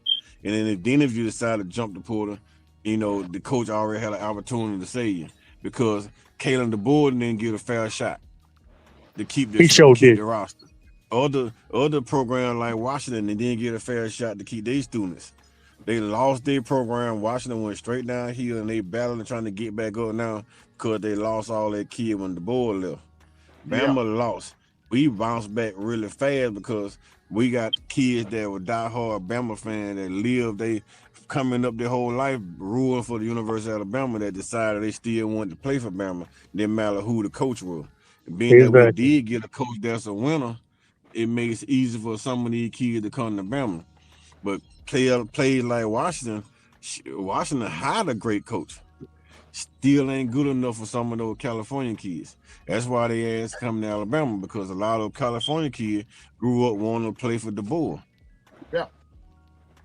So Bama fan, for those that might be listening, looking, and lurking, that you're still not satisfied with the board, please hear what Coach Carl just said. I'm telling you, we've got the best coach, and with all these coaching vacancies and this and that and the third, and I know quite a few people are hearing all this talk about. It's been rumored that Coach DeBoer is being linked to Penn State. Stop that. Stop all that. Stop all that. You know, I'm being honest with you. Stop all that. Stop that. That he's not. It ain't a bad job, Piano Man. It ain't a bad job. I don't think he'll leave Tuscaloosa and go to Penn State. He can't. That's what I'm saying. What he doing in Alabama, man, with the recruits he bringing in, with the staff he have, the way they developing these kids now, that man be in Alabama in the 18, 20 years he want to, like Nick Saban. Exactly. As long as he down keep bringing in recruits and developing these recruits, sending these guys out the NFL and winning games, he'll never have to look for another job. That first year, man, everybody was concerned because he was a West Coast guy. They know what he brought to the table. But I promise you, man, I can call my homeboy right now, and he's an attorney. One of the smarter guys I know. When Nick Saban retired, he called me. We was on the phone. I can tell you exactly where I was when Nick Saban retired. I was in Luverne, Alabama, running the campaign for Congress for one of my homeboys. And when I was driving down the road and I got the damn message on team screen that said Nick Saban retired, I was like, man, this some bull crap. You know what I'm saying? Like, these motherfuckers need to stop down with all this hosting. And then PC called me. He like, man, Nick Saban just retired. I said, man, get out of here. I just saw that crap. I mean, that shit for real. He said, oh, it 100% for real. They got the video and everything with him and Mick Taven. I was like, Mick Terry? Yeah, he got the video. He said, but on the bright side, Kalen DeBoer, he said, if you gonna Nick Saban retire, Bama should go get Kalen DeBoer. I said, huh? I said, from Washington? He said, that man know how to coach. He was in Indiana. He revitalized the program. He went to Washington. He revitalized Washington. He said, if you gonna lose Nick Saban, they better get Kalen DeBoer. I said, man, I was thinking Lane Kiffin. He said, Lane Kiffin to be a good fit, but I want DeBoer. And that was on the same day that Nick Saban said he was gonna retire. The first name came out of PC mouth was Kalen DeBoer. What happened a week later? They hired Kalen DeBoer. People been killing the boy. That whole year they were killing the boy. Now they praising the boy. Praising him. Lost to Florida State. Everybody want his ass gone. Now he on the road. Everybody love him. Same thing they did to Nick Saban his first year. Came in there, then nobody wanted Nick Saban. Nick Saban losing game. Folks around Tuscaloosa talking about Nick running him out of town. Bama basically saying run him out of town. And then what happened? Very next year, the man go undefeated, lose to Florida. Next year, he win that championship game, and it's been all uphill since then. You gotta give these coaches opportunity. When they're proven winners, just let them come in, take the opportunity and win. We never gonna go back into those days of Bama being that trash ass program that ain't about nothing unless you keep running all good coaches. If you become Auburn and just keep running all coaches, you're gonna become Auburn. Mm-hmm. Look at Auburn now. They ain't been relevant since Cam Newton. I'm just saying. Well, Coach, let me ask you this before I go. Let's settle the Kane Womack situation. Keep him or let him go. I'm gonna tell you something about defense. Kane Womack is the reason why all those recruits there too. His defensive style is what every high school team is running. Every high school team in America is running some version of that 4-2-5 defense, either 4-2-5, 3-3 stack, or 3-4 defense. That's all they running in high school. All these kids know is spread concept football. When you get into a little small school system, the 1A, 2A, 3A school system, they know power football because they still run the wing T formation and stuff like that. But when you get into the 5, 6, 7, 8 program, someone run a little wing, but most of it is spread. So everybody's in that 4-2-5 base defense. That's all these kids are playing. So you gonna go to college, you want to go to college and play in the 4-2-5 base defense. You go down there and look at IMG Academy. What IMG running? 4-2-5, 3-3 stacks. That's all IMG running, unless they play against a heavy set team, and then they run the 4-2-5. They bring in their big bodies, put their big linebackers in the middle, and they running heavy set packaging from the 4-2-5. You can't go in here and can't go out there and fire Kane Womack and bring in another coach that don't run the 4-2-5 defense, because you're gonna have to transfer these kids from a 4-2-5 defense into a 3-4 defense, and some of those kids in your program right now that producing at a high level won't be producing at all. They'll be in the transfer portal out of there. And then now you're gonna have to build a whole new defense to benefit the 4-2, to benefit that 3-4 defense. Nick Saban was switching to a 4-2-5 defense at the latter part of his years. That's why Bama defense started giving up so many points, because he was trying to get the 4-2-5 defensive scheme players in and trying to use those 3-4 scheme players and turn them into a 4-2-5. That's why Michigan beat us in the championship, because we had to play the damn 4-2-5 type of defense that offset what Michigan done. Power running with a quarterback that can throw the ball very well. Can't run that 3-4 anymore. We did that 3-4 shit against damn Trevor Lawrence. What happened? We got a head beat in against Clemson with Tua Tagovailoa. Trevor Lawrence ate our ass apart because we were running 3-4 when they in the spread set. You can't run that. You gotta have a defense that fits the spread. Now you start seeing everybody adjust to the spread, then teams trying to go back to the power set. And now you see Kane Womack throwing adjusting to the power set. That's why he brought in London Simmons of the world, getting big body guys to put on the damn interior to offset some of that power set. Kane Womack is an excellent defensive coach. It's not the scheme, it's the players. When they continue to get the big bodies to run, the play run first fits, to go with the big body guys that play pass fits, the defense is gonna be unstoppable.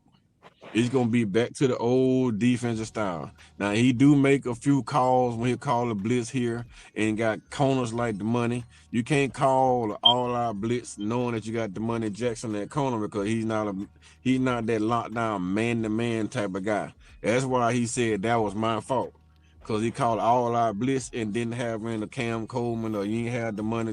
You didn't have Dijon Lee, these long man-to-man corner type player that when you playing calling all out, you got to have a lockdown corner. You got to have a man-to-man corner. You can't have a zone corner playing when you call all out blitz. That's why he said that was his fault. It wasn't on the money, it was on me. I play with my eyes in the backfield. I call all out blitz. I got to be able to play with my eyes on my man. Those are some of the things that they mess up. They call them plays of not knowing the damn what the alignment is and what the personnel is. That's what Kane Womack get into his head sometimes. He started making mistakes, and that's being young too. But everywhere Kane Womack went, he had a top 15 defense. Even at South Alabama, he had a top 15 defense. So it's not the coach. It's just the players, and sometimes he make a mistake here. If the players don't overrun plays, if the defensive line slant in the gaps they're supposed to slant in, and stop trying to swim or beat somebody out the block, contain the gaps they're supposed to contain, hold serve, you can't run the ball. But when you start trying to beat a guy here and get off in the hole, and then you get in the wrong gap, and they come up behind you, and linebackers are supposed to be in this gap, and you in the same gap with linebacker, and the guy cut back, and then now the cutback lane is wide open because you not in your right gap on defensive line. Like that play, that long run, James Smith jumps in the line in the wrong hole, and the guy goes through the hole behind James Smith, and he all streaking. That because James Smith saw what was coming, tried to make the play, and then he jumped the play, and then the guy went behind him. Him and the linebackers in the same hole. That don't work on defense. Linebackers and the tackles cannot be in the same hole. Everybody has a gap to control on every specific play. And that's when you start having those streaking plays. Somebody overcompensate for something. It ain't on the coaching. That's on player personnel. You answered my question. 'Cause I was wondering, man, how in the world that scheme can stop the runs and Alabama allowing so many rushing yards? See, so last question. So you're saying that the old Nick Saban scheme would not work these days, Coach? Hell no. Nope. No, sir. These days, Nick Saban defense. Look at Tennessee. What did Tennessee do to us with Nick Saban? And they put up 51 points, right? That 3-4 defense with Nick Saban ran and this day and age, it's not gonna work. We're gonna be giving up a lot of plays because Nick Saban played with 3 or 4 safeties on the field. You don't see K. Womack playing with all on safeties. K. Womack played with with corners. He got corners on the field. When you got to cover wide receiver, you cover wide receiver with corners. Safeties are safeties for over top support, run support, and tight end coverage. And a lot of times you see tight ends covered by tight. Got you. Mm-hmm. Okay. You still there, Coach? We getting ready to get up out of here. I think he faded out on us. But anyway, go ahead, Twister, right quick. Yeah, I was gonna ask him if he ain't lost service, man. I like so how I was gonna tell him how are we gonna stop the run plays and now we're gonna allow so many yards, like over 100 yards every game. How can we dwindle them down? Goes back to like what he said. Players knowing their role, knowing where they're supposed to be, and then reacting if you're not there. It's all about reaction. It's all about reaction. Still got to react. Don't just stand there, react. Okay? You still have to react. You still have to play what you still have to do what you're supposed to do. My bad, Piano Man. My phone is on do not disturb and people are still calling me. Man, people got a mind of their own, player. I'm telling you now. Hey, Coach, you heard my question earlier. No, sir, because my phone went out. Okay, let me repeat the question again. I already told Piano Man. He probably basically answered, but I'm gonna ask you again. Okay, then, how can that defense stop the run instead of allowing 100 yards and trying to dwindle the line to at least by, I would say, 80 yards a rush? 80 yards a game rush wise. Everybody. I'm talking about can they dwindle it so they can stop the run? Because every game we play, we basically allowing over 100 yards rushing. Because if people not playing gap integrity, everything on defense is gap integrity. You got A, B, and C gap, man. You got to be able to control the A, B, and the C gap. If you can pull A, B, and C gap, you can't run the ball. And then you got to understand too, with offensive line coaches nowadays are 20 times smarter than it was when we were dominating football. Everybody running schemes, man. Everybody knowing that you got a dominant defensive tackle. I mean, me in high school coach, right? If I'm an offensive line coach, I know what you got. Tim Keenan and James Smith. Tim Keenan big and powerful. James Smith is fast and physical.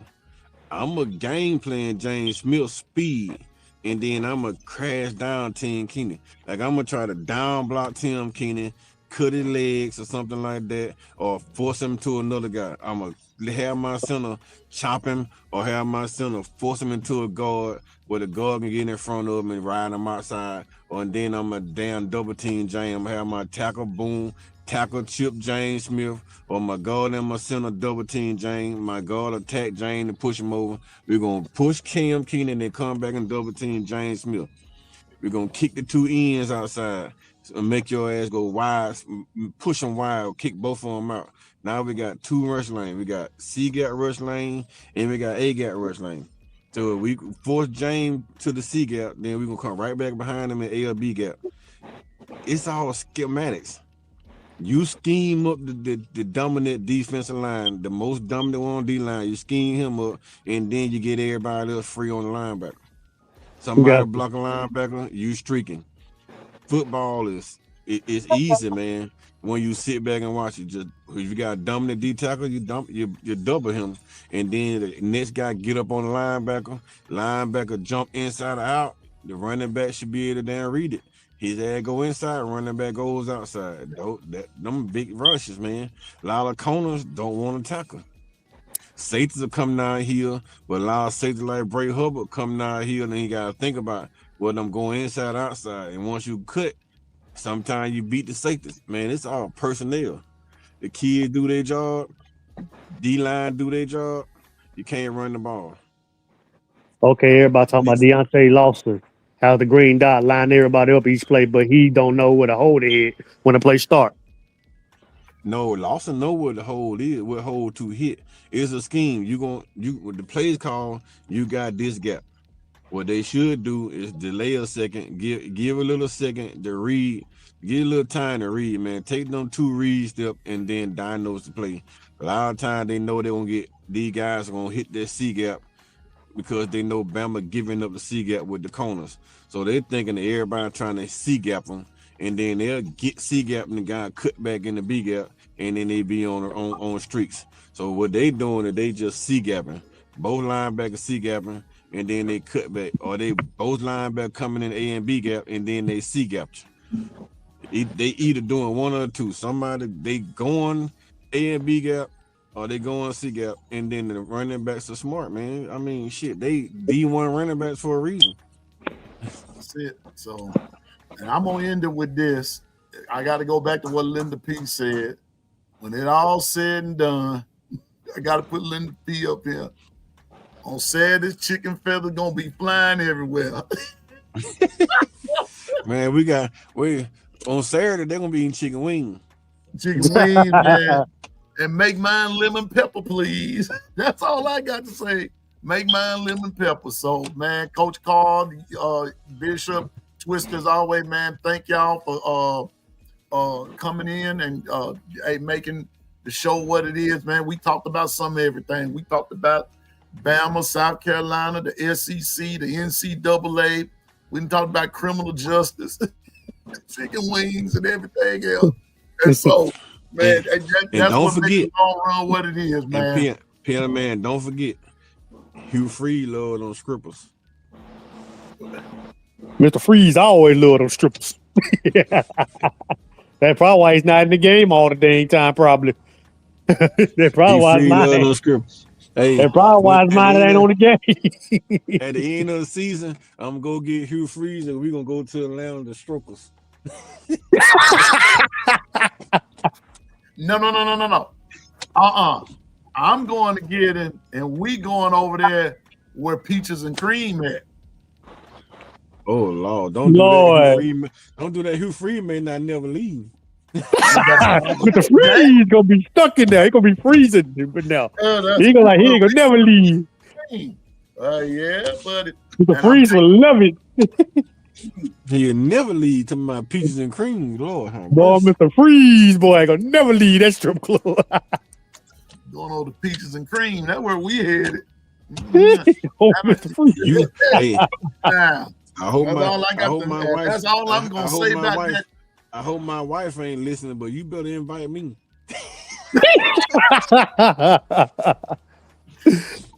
Little feet. Yeah, I want to lay them hands on you. Little feet. Hey, Little feet said she started it. I'm just replying what she said now. I almost cussed right there, man. No.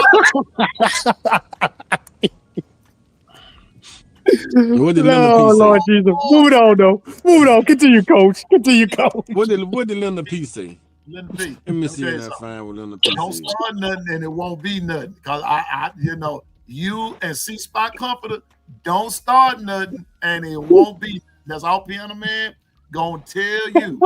Don't start. Listen, she goes some hallelujah. That see, you feeding off into that foolishness. See, you feeding off into it.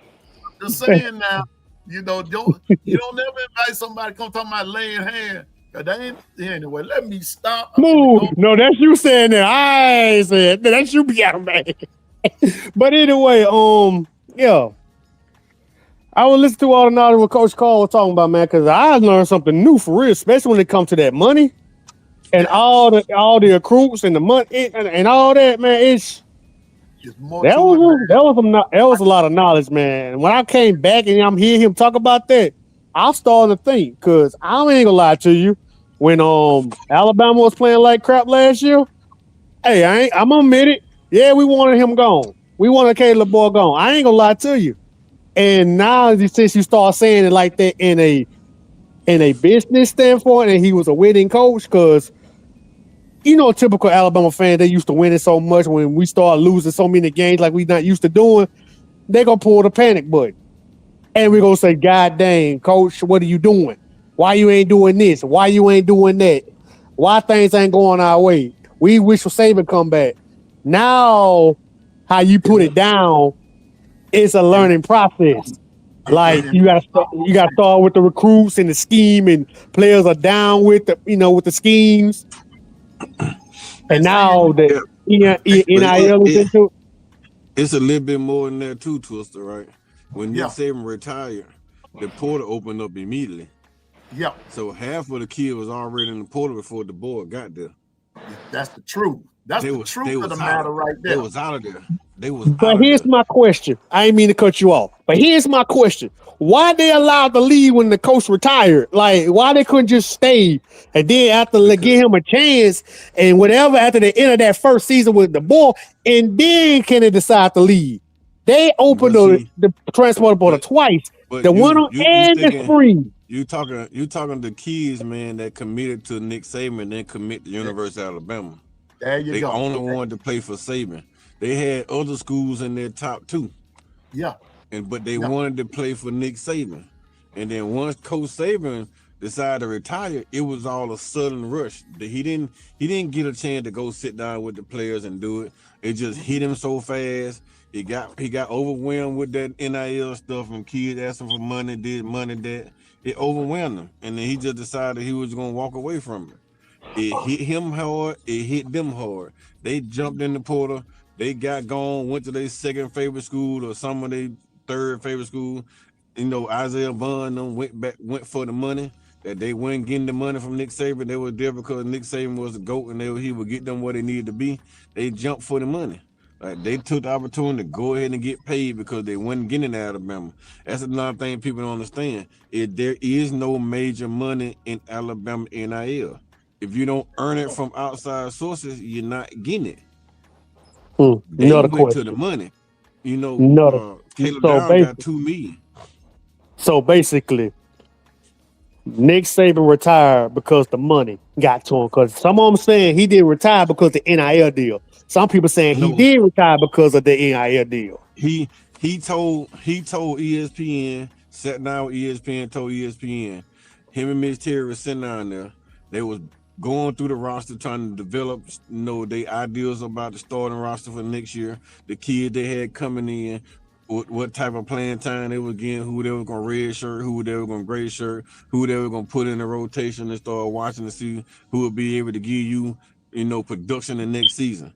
And he said he would bring kids to the house, send out interview them in the next recruiting class. And them guys asking, what you going to pay me? Some of the guys on the roster, well, I put a certain number. Now what you going to pay me? It became more now. It wasn't about winning. It wasn't about making it to the next level. It became about how much money you going to pay me. Like a semi-NFL.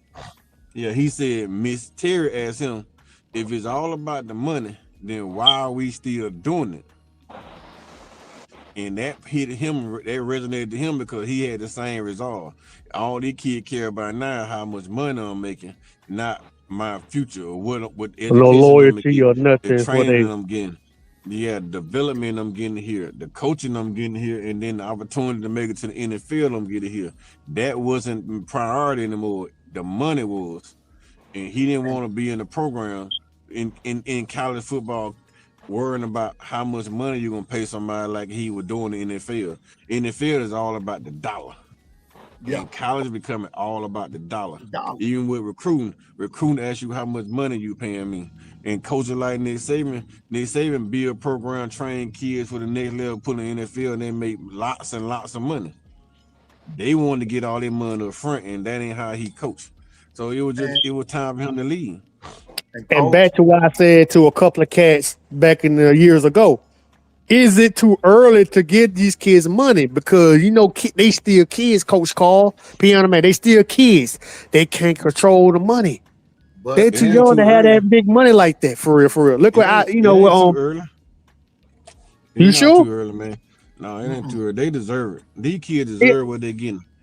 It's the problem is some of these schools are so desperate to get this certain kid that they giving the kid way too much money. And then when you get him on the program, like you get Nico $8 million and he never even played a college football snap. Then they get to Tennessee, he think he the god of Tennessee because he making more money than the damn coach is. Right? So he think he above the coach. And when the coach don't do what he say he want to do, he bounce. And he take it $8 million and he bounce.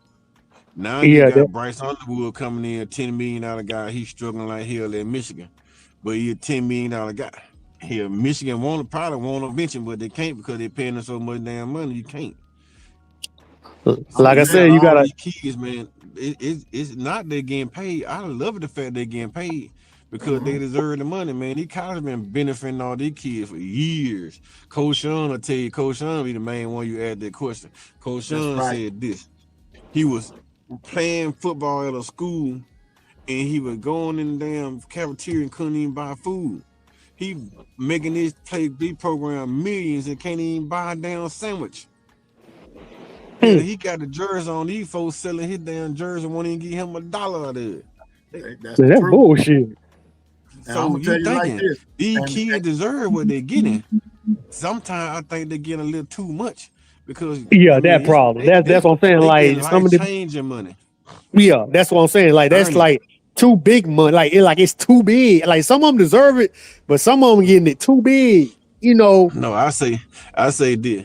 If you're gonna give a kid a $10 million contract, he get a conditional $10 million contract. You can get a regular NIL deal like everybody else. But if you live up to the damn standard of your star recruit, you get the $10 million. If your ass don't perform and live up to the standard, you just gonna be a regular damn football player. That's what I'm saying. Do they just get it up front? Do they just earn your NILs? Do they just get it up front, like the $1 million up front, or like how you said it? If you go up to that standard like you say you are, then you get that money. Not just hand it up, just here, take the $1 million and go out there and show your stuff. But Twister, and another part of that, and Coach hadn't brought this part up. You got to think about agents. That's where some of this lie. Because I was telling Coach and I were in a conversation. I was trying to get a particular guy to come on the show, right?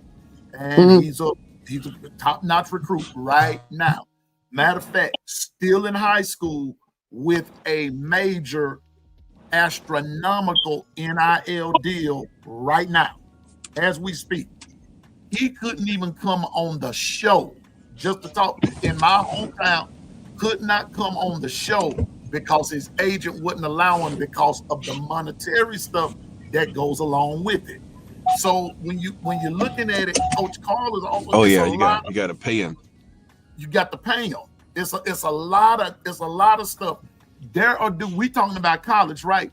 You ain't even brought up the high school aspect, Twister. It's happening in high school. I said that high school is too early. College, okay. High school, no, man. You better catch up. They are in high school, bro. Hey, Twister, I'm gonna tell you like this, Twister. This dude making millions. You You be playing games to talking about high school too early. You play these games, right? You think about it like this. You probably played football in high school, right? You probably outstanding football player in high school. Now imagine you got compensated in high school for your talents. Cats like me, Piano Man, and Brinsky of the world, cats that played football really damn well in high school. I got injured. Imagine me in high school and they paying me to play football. Man, my mom don't have to work no damn more right now. That's the difference. If you got the talent to earn the NIL deal in high school, compensate them. I'm not saying give these kids no millions of dollars, but compensate them. Give them some type of incentive to keep pushing for the NIL deal with college. Give the little NIL deal in college something to keep pushing forward to get your talent better for you to make it to the league. But if you get in the NIL realms and you start making millions and millions of dollars before you even make it to NIL, these kids gonna be done football by their junior year in college. No more football. Now you got the NFL gonna start suffering because these kids making $10-15 million invest their money, they never gonna have to worry about playing a snap in the NFL. That's what I was kind of concerned about. That part right there you just said. In the professional league, gonna be dead. That's exactly what I'm talking about. Because the progression now, high school getting millions, then now you're gonna have to get millions in college, and then the NFL gonna have to start paying you mega million. Like the NFL contract gonna have to start off with $100 million fresh out of college. Like so basically, if I'm $100 million or not, they not going to NFL. They'll rather go to NCAA, fight for another year to get a $5-10 million deal, and then invest their money and never play a snap of college football. I mean NFL football because they don't need the revenue no more. So you mean to tell NFL was our ticket man? We were trying to get to the league so we can get our mama straight. You don't have to get to the league to get your mama straight no more. So you mean to tell me, if I'm making this money like this in college and high school, hell, I don't want to go to the NFL. I can make this money here. You don't have to. That's what. You don't have to. I don't have to make it. You don't have to make it to the NFL. You don't have to. Why? Okay, sit down and think about it on this line, and we're gonna get out of here in just a second. Go ahead, talk to him. I'm gonna show you something. Coach Carr, help me out with this. When all of this began to surface, I want you to think about when Coach Saban made this statement and someone brought up Jimbo Fisher, right? Mm-hmm. I want you to think about even before it got to be where it is, where NIL, this collective bargaining and all this kind of stuff, revenue sharing and this, that, and the third. Think about it before it got to where it is now, right? I want you to think about when Bryce Young was first introduced at Alabama. Coach Carr can remember this. Bryce Young hadn't played not one down at the start. Bryce Young went in making, I forgot how much it was. All Coach Saban had to do was say, come to Alabama and you can get X amount of dollars because I just got a player signed however it was for NIL, whatever. Bryce Young started being on Dr. Pepper. He started being on and I can remember Dr. Pepper real good. For 2 years, Bryce was on Dr. Pepper. That's all I saw. Okay. Well, the next year that first year, Piano Man, Bryce Young came in, he got like $200,000 NIL. He didn't get in the first year because he was a backup. When he started playing a little bit on the field, somebody signed him. Somebody signed a small little deal that made it like $400,000. When he started, he got the Dr. Pepper contract. Yeah. After he started. And then when he won the Heisman that second year, it went up. He started getting all the contracts.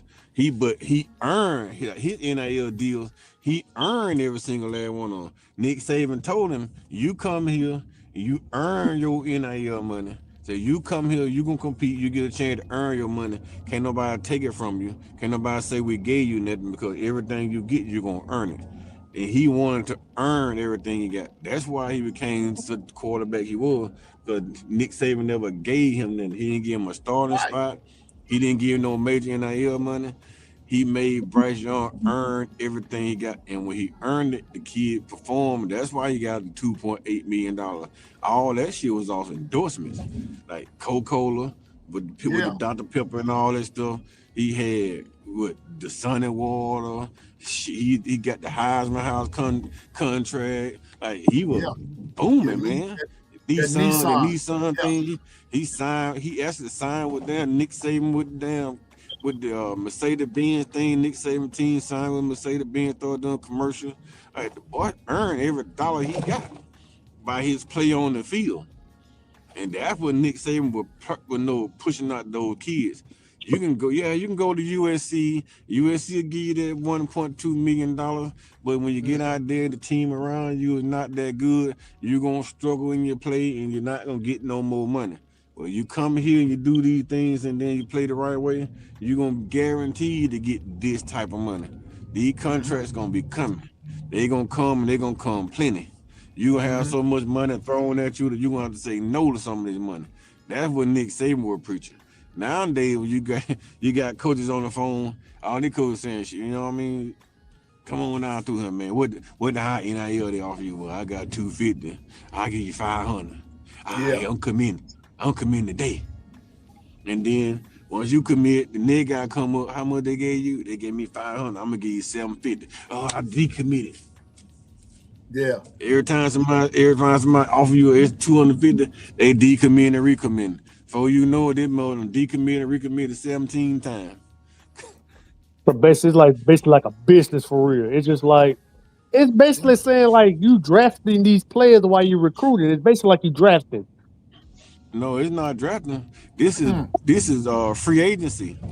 Yeah. Yeah, Free yeah, It's free yeah. Okay. And coach, I'm gonna tell you like this. Sit down and think about what Caden Proctor did. Think about it for a minute. Caden left Bama, went to Iowa, and if I'm not mistaken, he racked up over there, right?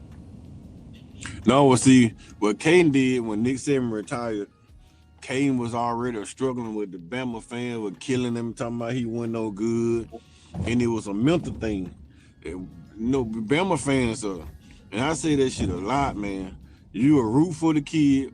We be so happy when the kids come in. The kids struggle a little bit, and they start killing them. Like we kill them. We'll go down there, we beat them down. We thinking that just because we out here just talking on space out here in the damn social media world, these kids don't see it. Or this stuff don't get back to their kids. It get to their kids, but through their family members, through their friends, through some of the people in their circle. It shit wears on their kids. Then Nick Saban retired. He figured the fan base don't want me anyway, so he went home. When he got home, realized that the team up there wasn't as talented as the team he was playing with.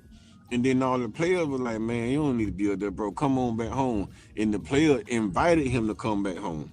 When they started inviting him to come back home, he wanted to be at Bama. So when they invited him to come home, he went back to Bama. It's more like you go home, but home ain't really home. Home is where you left. See, home, a lot of these little tricky little sayings is so serious. Home is where your heart is. He came to Alabama and he made friends and family with those players at Alabama. That was his home. He was from Iowa. That was he was born at. He thought that was home, but his heart was in Alabama. So he never played a snap at Iowa. He came back home. Yeah. To be with Well, his I'm gonna friends tell you and like family this. members. I'm gonna tell you like this. Things are gonna progress. It's gonna pan out, but then you're gonna find another loophole somewhere, and then you're gonna have some more problems here later on. But all I'm gonna say is this right here. Right now, Bama's sitting in a great spot, and all we got to do is just continue to work the process, work the plan your work your plan, do your thing. Like Linda P said, we got South Carolina coming up this weekend. That's all we need to focus on. but there's a lot that goes into college football right about now, and you got a lot of stuff going on now. I'm still going to say Bama's going to win. I'm not going to give no scores right now. Do that prediction thing later on tomorrow. I will know who exactly got it because I think we've got 2 winners. I think we do. I got to make sure everything's matching because I am a man of integrity, and so I want to make sure that everybody gets this right. So I'm going back through it with a fine-tooth comb, but I think we have 2 winners, but I want to make sure of that before I say any name because I don't want to build up no false hopes. But anyway, tomorrow we will start our predictions again. But I do believe Bama wins, but we got a lot of important games this weekend, Coach. This weekend, Twister, and like Coach asked earlier about the top 4 teams or who you think will win. That's a legitimate question, and he gave a legitimate pushback in what's going on. But it's going to be like he says from time to time. The games are played on the field. We're going to see.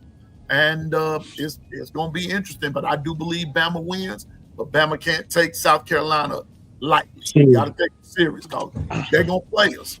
They're going to play us. And all teams going to play us like they're going to play us hard. We they Super Bowl. But you know what? But I don't look at all teams no more. I play one game at a time because one stroke of whatever and a lot of stuff can be. And so, you lying about that? I look at one game at the time. And so I'm thinking about South Carolina. After South Carolina, we got an open date. We need to take that time to heal. We need to take that time to get our minds right because the heat of the gauntlet starts. After that is LSU. Then we have Oklahoma. But I'm getting South Carolina out the way first. I worry about them. Then I worry about the open date. I'm going to treat that open date just like I treated it with Georgia.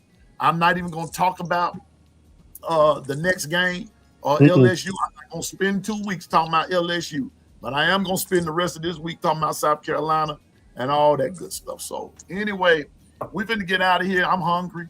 I ain't had no break. I'm on an unscheduled fast. And yeah, I gotta continue handling some business too.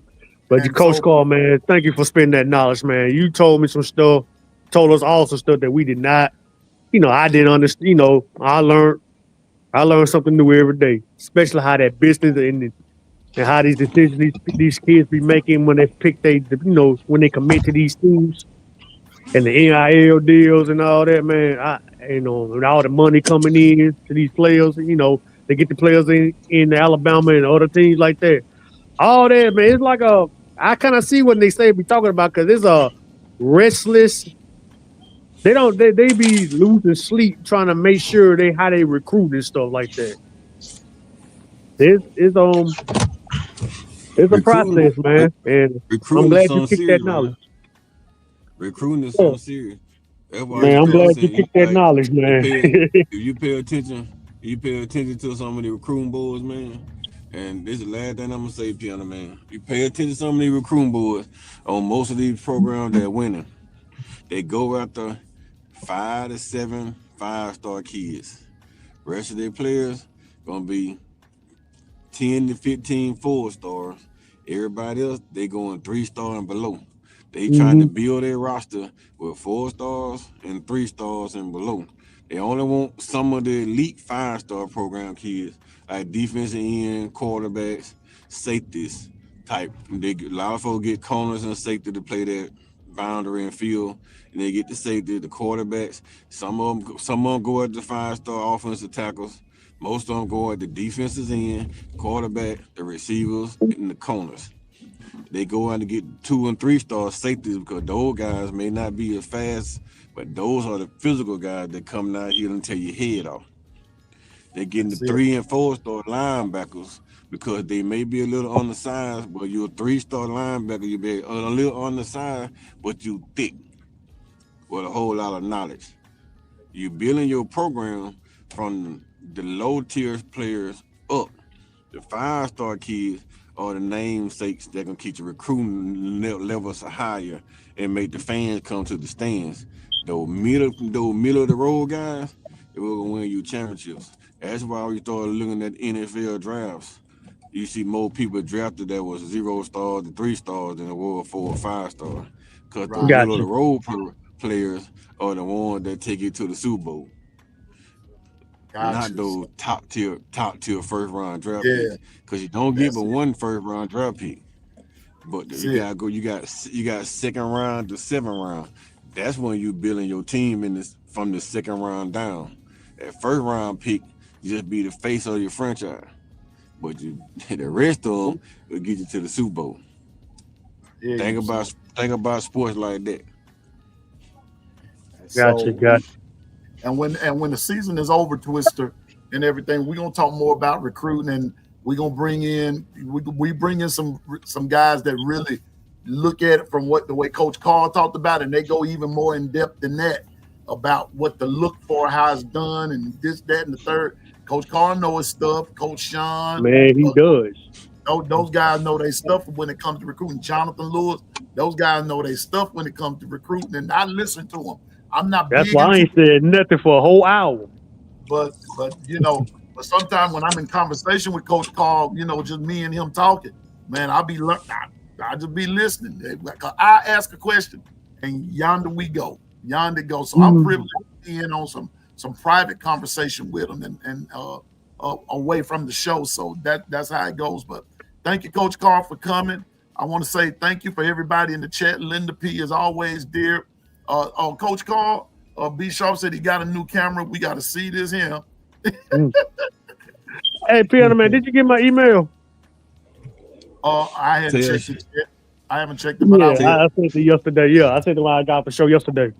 okay, I got you. Tell B Sharp, hey B Sharp, do not make me drive to your crib to check out that camera. 'Cause you know I do it. You know I I'll do want it. nothing. I will I just show up want at to know your house what you're gonna be Thursday. filming, B Sharp. I will show up at his house Thursday and see him put the camera to work. Okay. Well, you know what? I'm gonna put it in my GPS and I'll drive over there myself just to make sure we doing what we got going. I sure will. But anyway, thank you, B Sharp, for coming. Double L. He got that. Hey, he got double A. Keon, man. He got that new camera. So we about to start doing some real stuff now. Oh, you thought Okay. talking about recruiting? You thought talking about recruiting, but me and Brinsky, they go get it, Brinsky. I hear you, man. I hear you. Well, I still got mine, and I haven't even used it yet, Coach. So I got to get on the road too. So I got one. I was wanting to invest in another one, but I think I need to use this one first. 2 weeks. And, 2 weeks, Piano Man. I'm free. okay. B Sharp said he posted some pictures on Twitter. Okay. I'm about to go over there and check him out. I'm finna do it now. I need you to do a spotlight on me, B Shaw. Do a spotlight on me and make me look good. Tell a whole lot of lies about how good of a coach I am, so I can get me a college job. All right, Piano Man, I'm finna drop down. Coach Carl, man, it's been an honor, man. Listen to your knowledge, man. I hope we have these type of conversations like this again. Oh, we will. I ain't got to worry Man, about I all appreciate that part. Yeah. It's just a lot of reading, man. It's not about knowledge, man. It's a lot of reading. You just gotta do a lot of reading and studying in this game. Study film. When you're coaching, you study a lot of film. You read a lot of stuff, man. I watch a lot of stuff on YouTube. I read a lot of books on sports. So you get a lot of knowledge from doing your research. Man, it's experience and research. That's where you get your knowledge from. I appreciate y'all giving me that damn all this love too, man. I really do. Yes, sir. Appreciate you. God bless y'all and roll tide, man. Roll tide. Tide. Hey, B Shaw. That's all right there, player. I see it. Yeah. I see what you're doing. You in there. That's award-winning stuff right there he got going, Coach. I'm finna go in there and see now. Yeah, I see you, B Sharp. That's good. That's good. That's good. That's good photography, man. That's all right there, Bill. All right.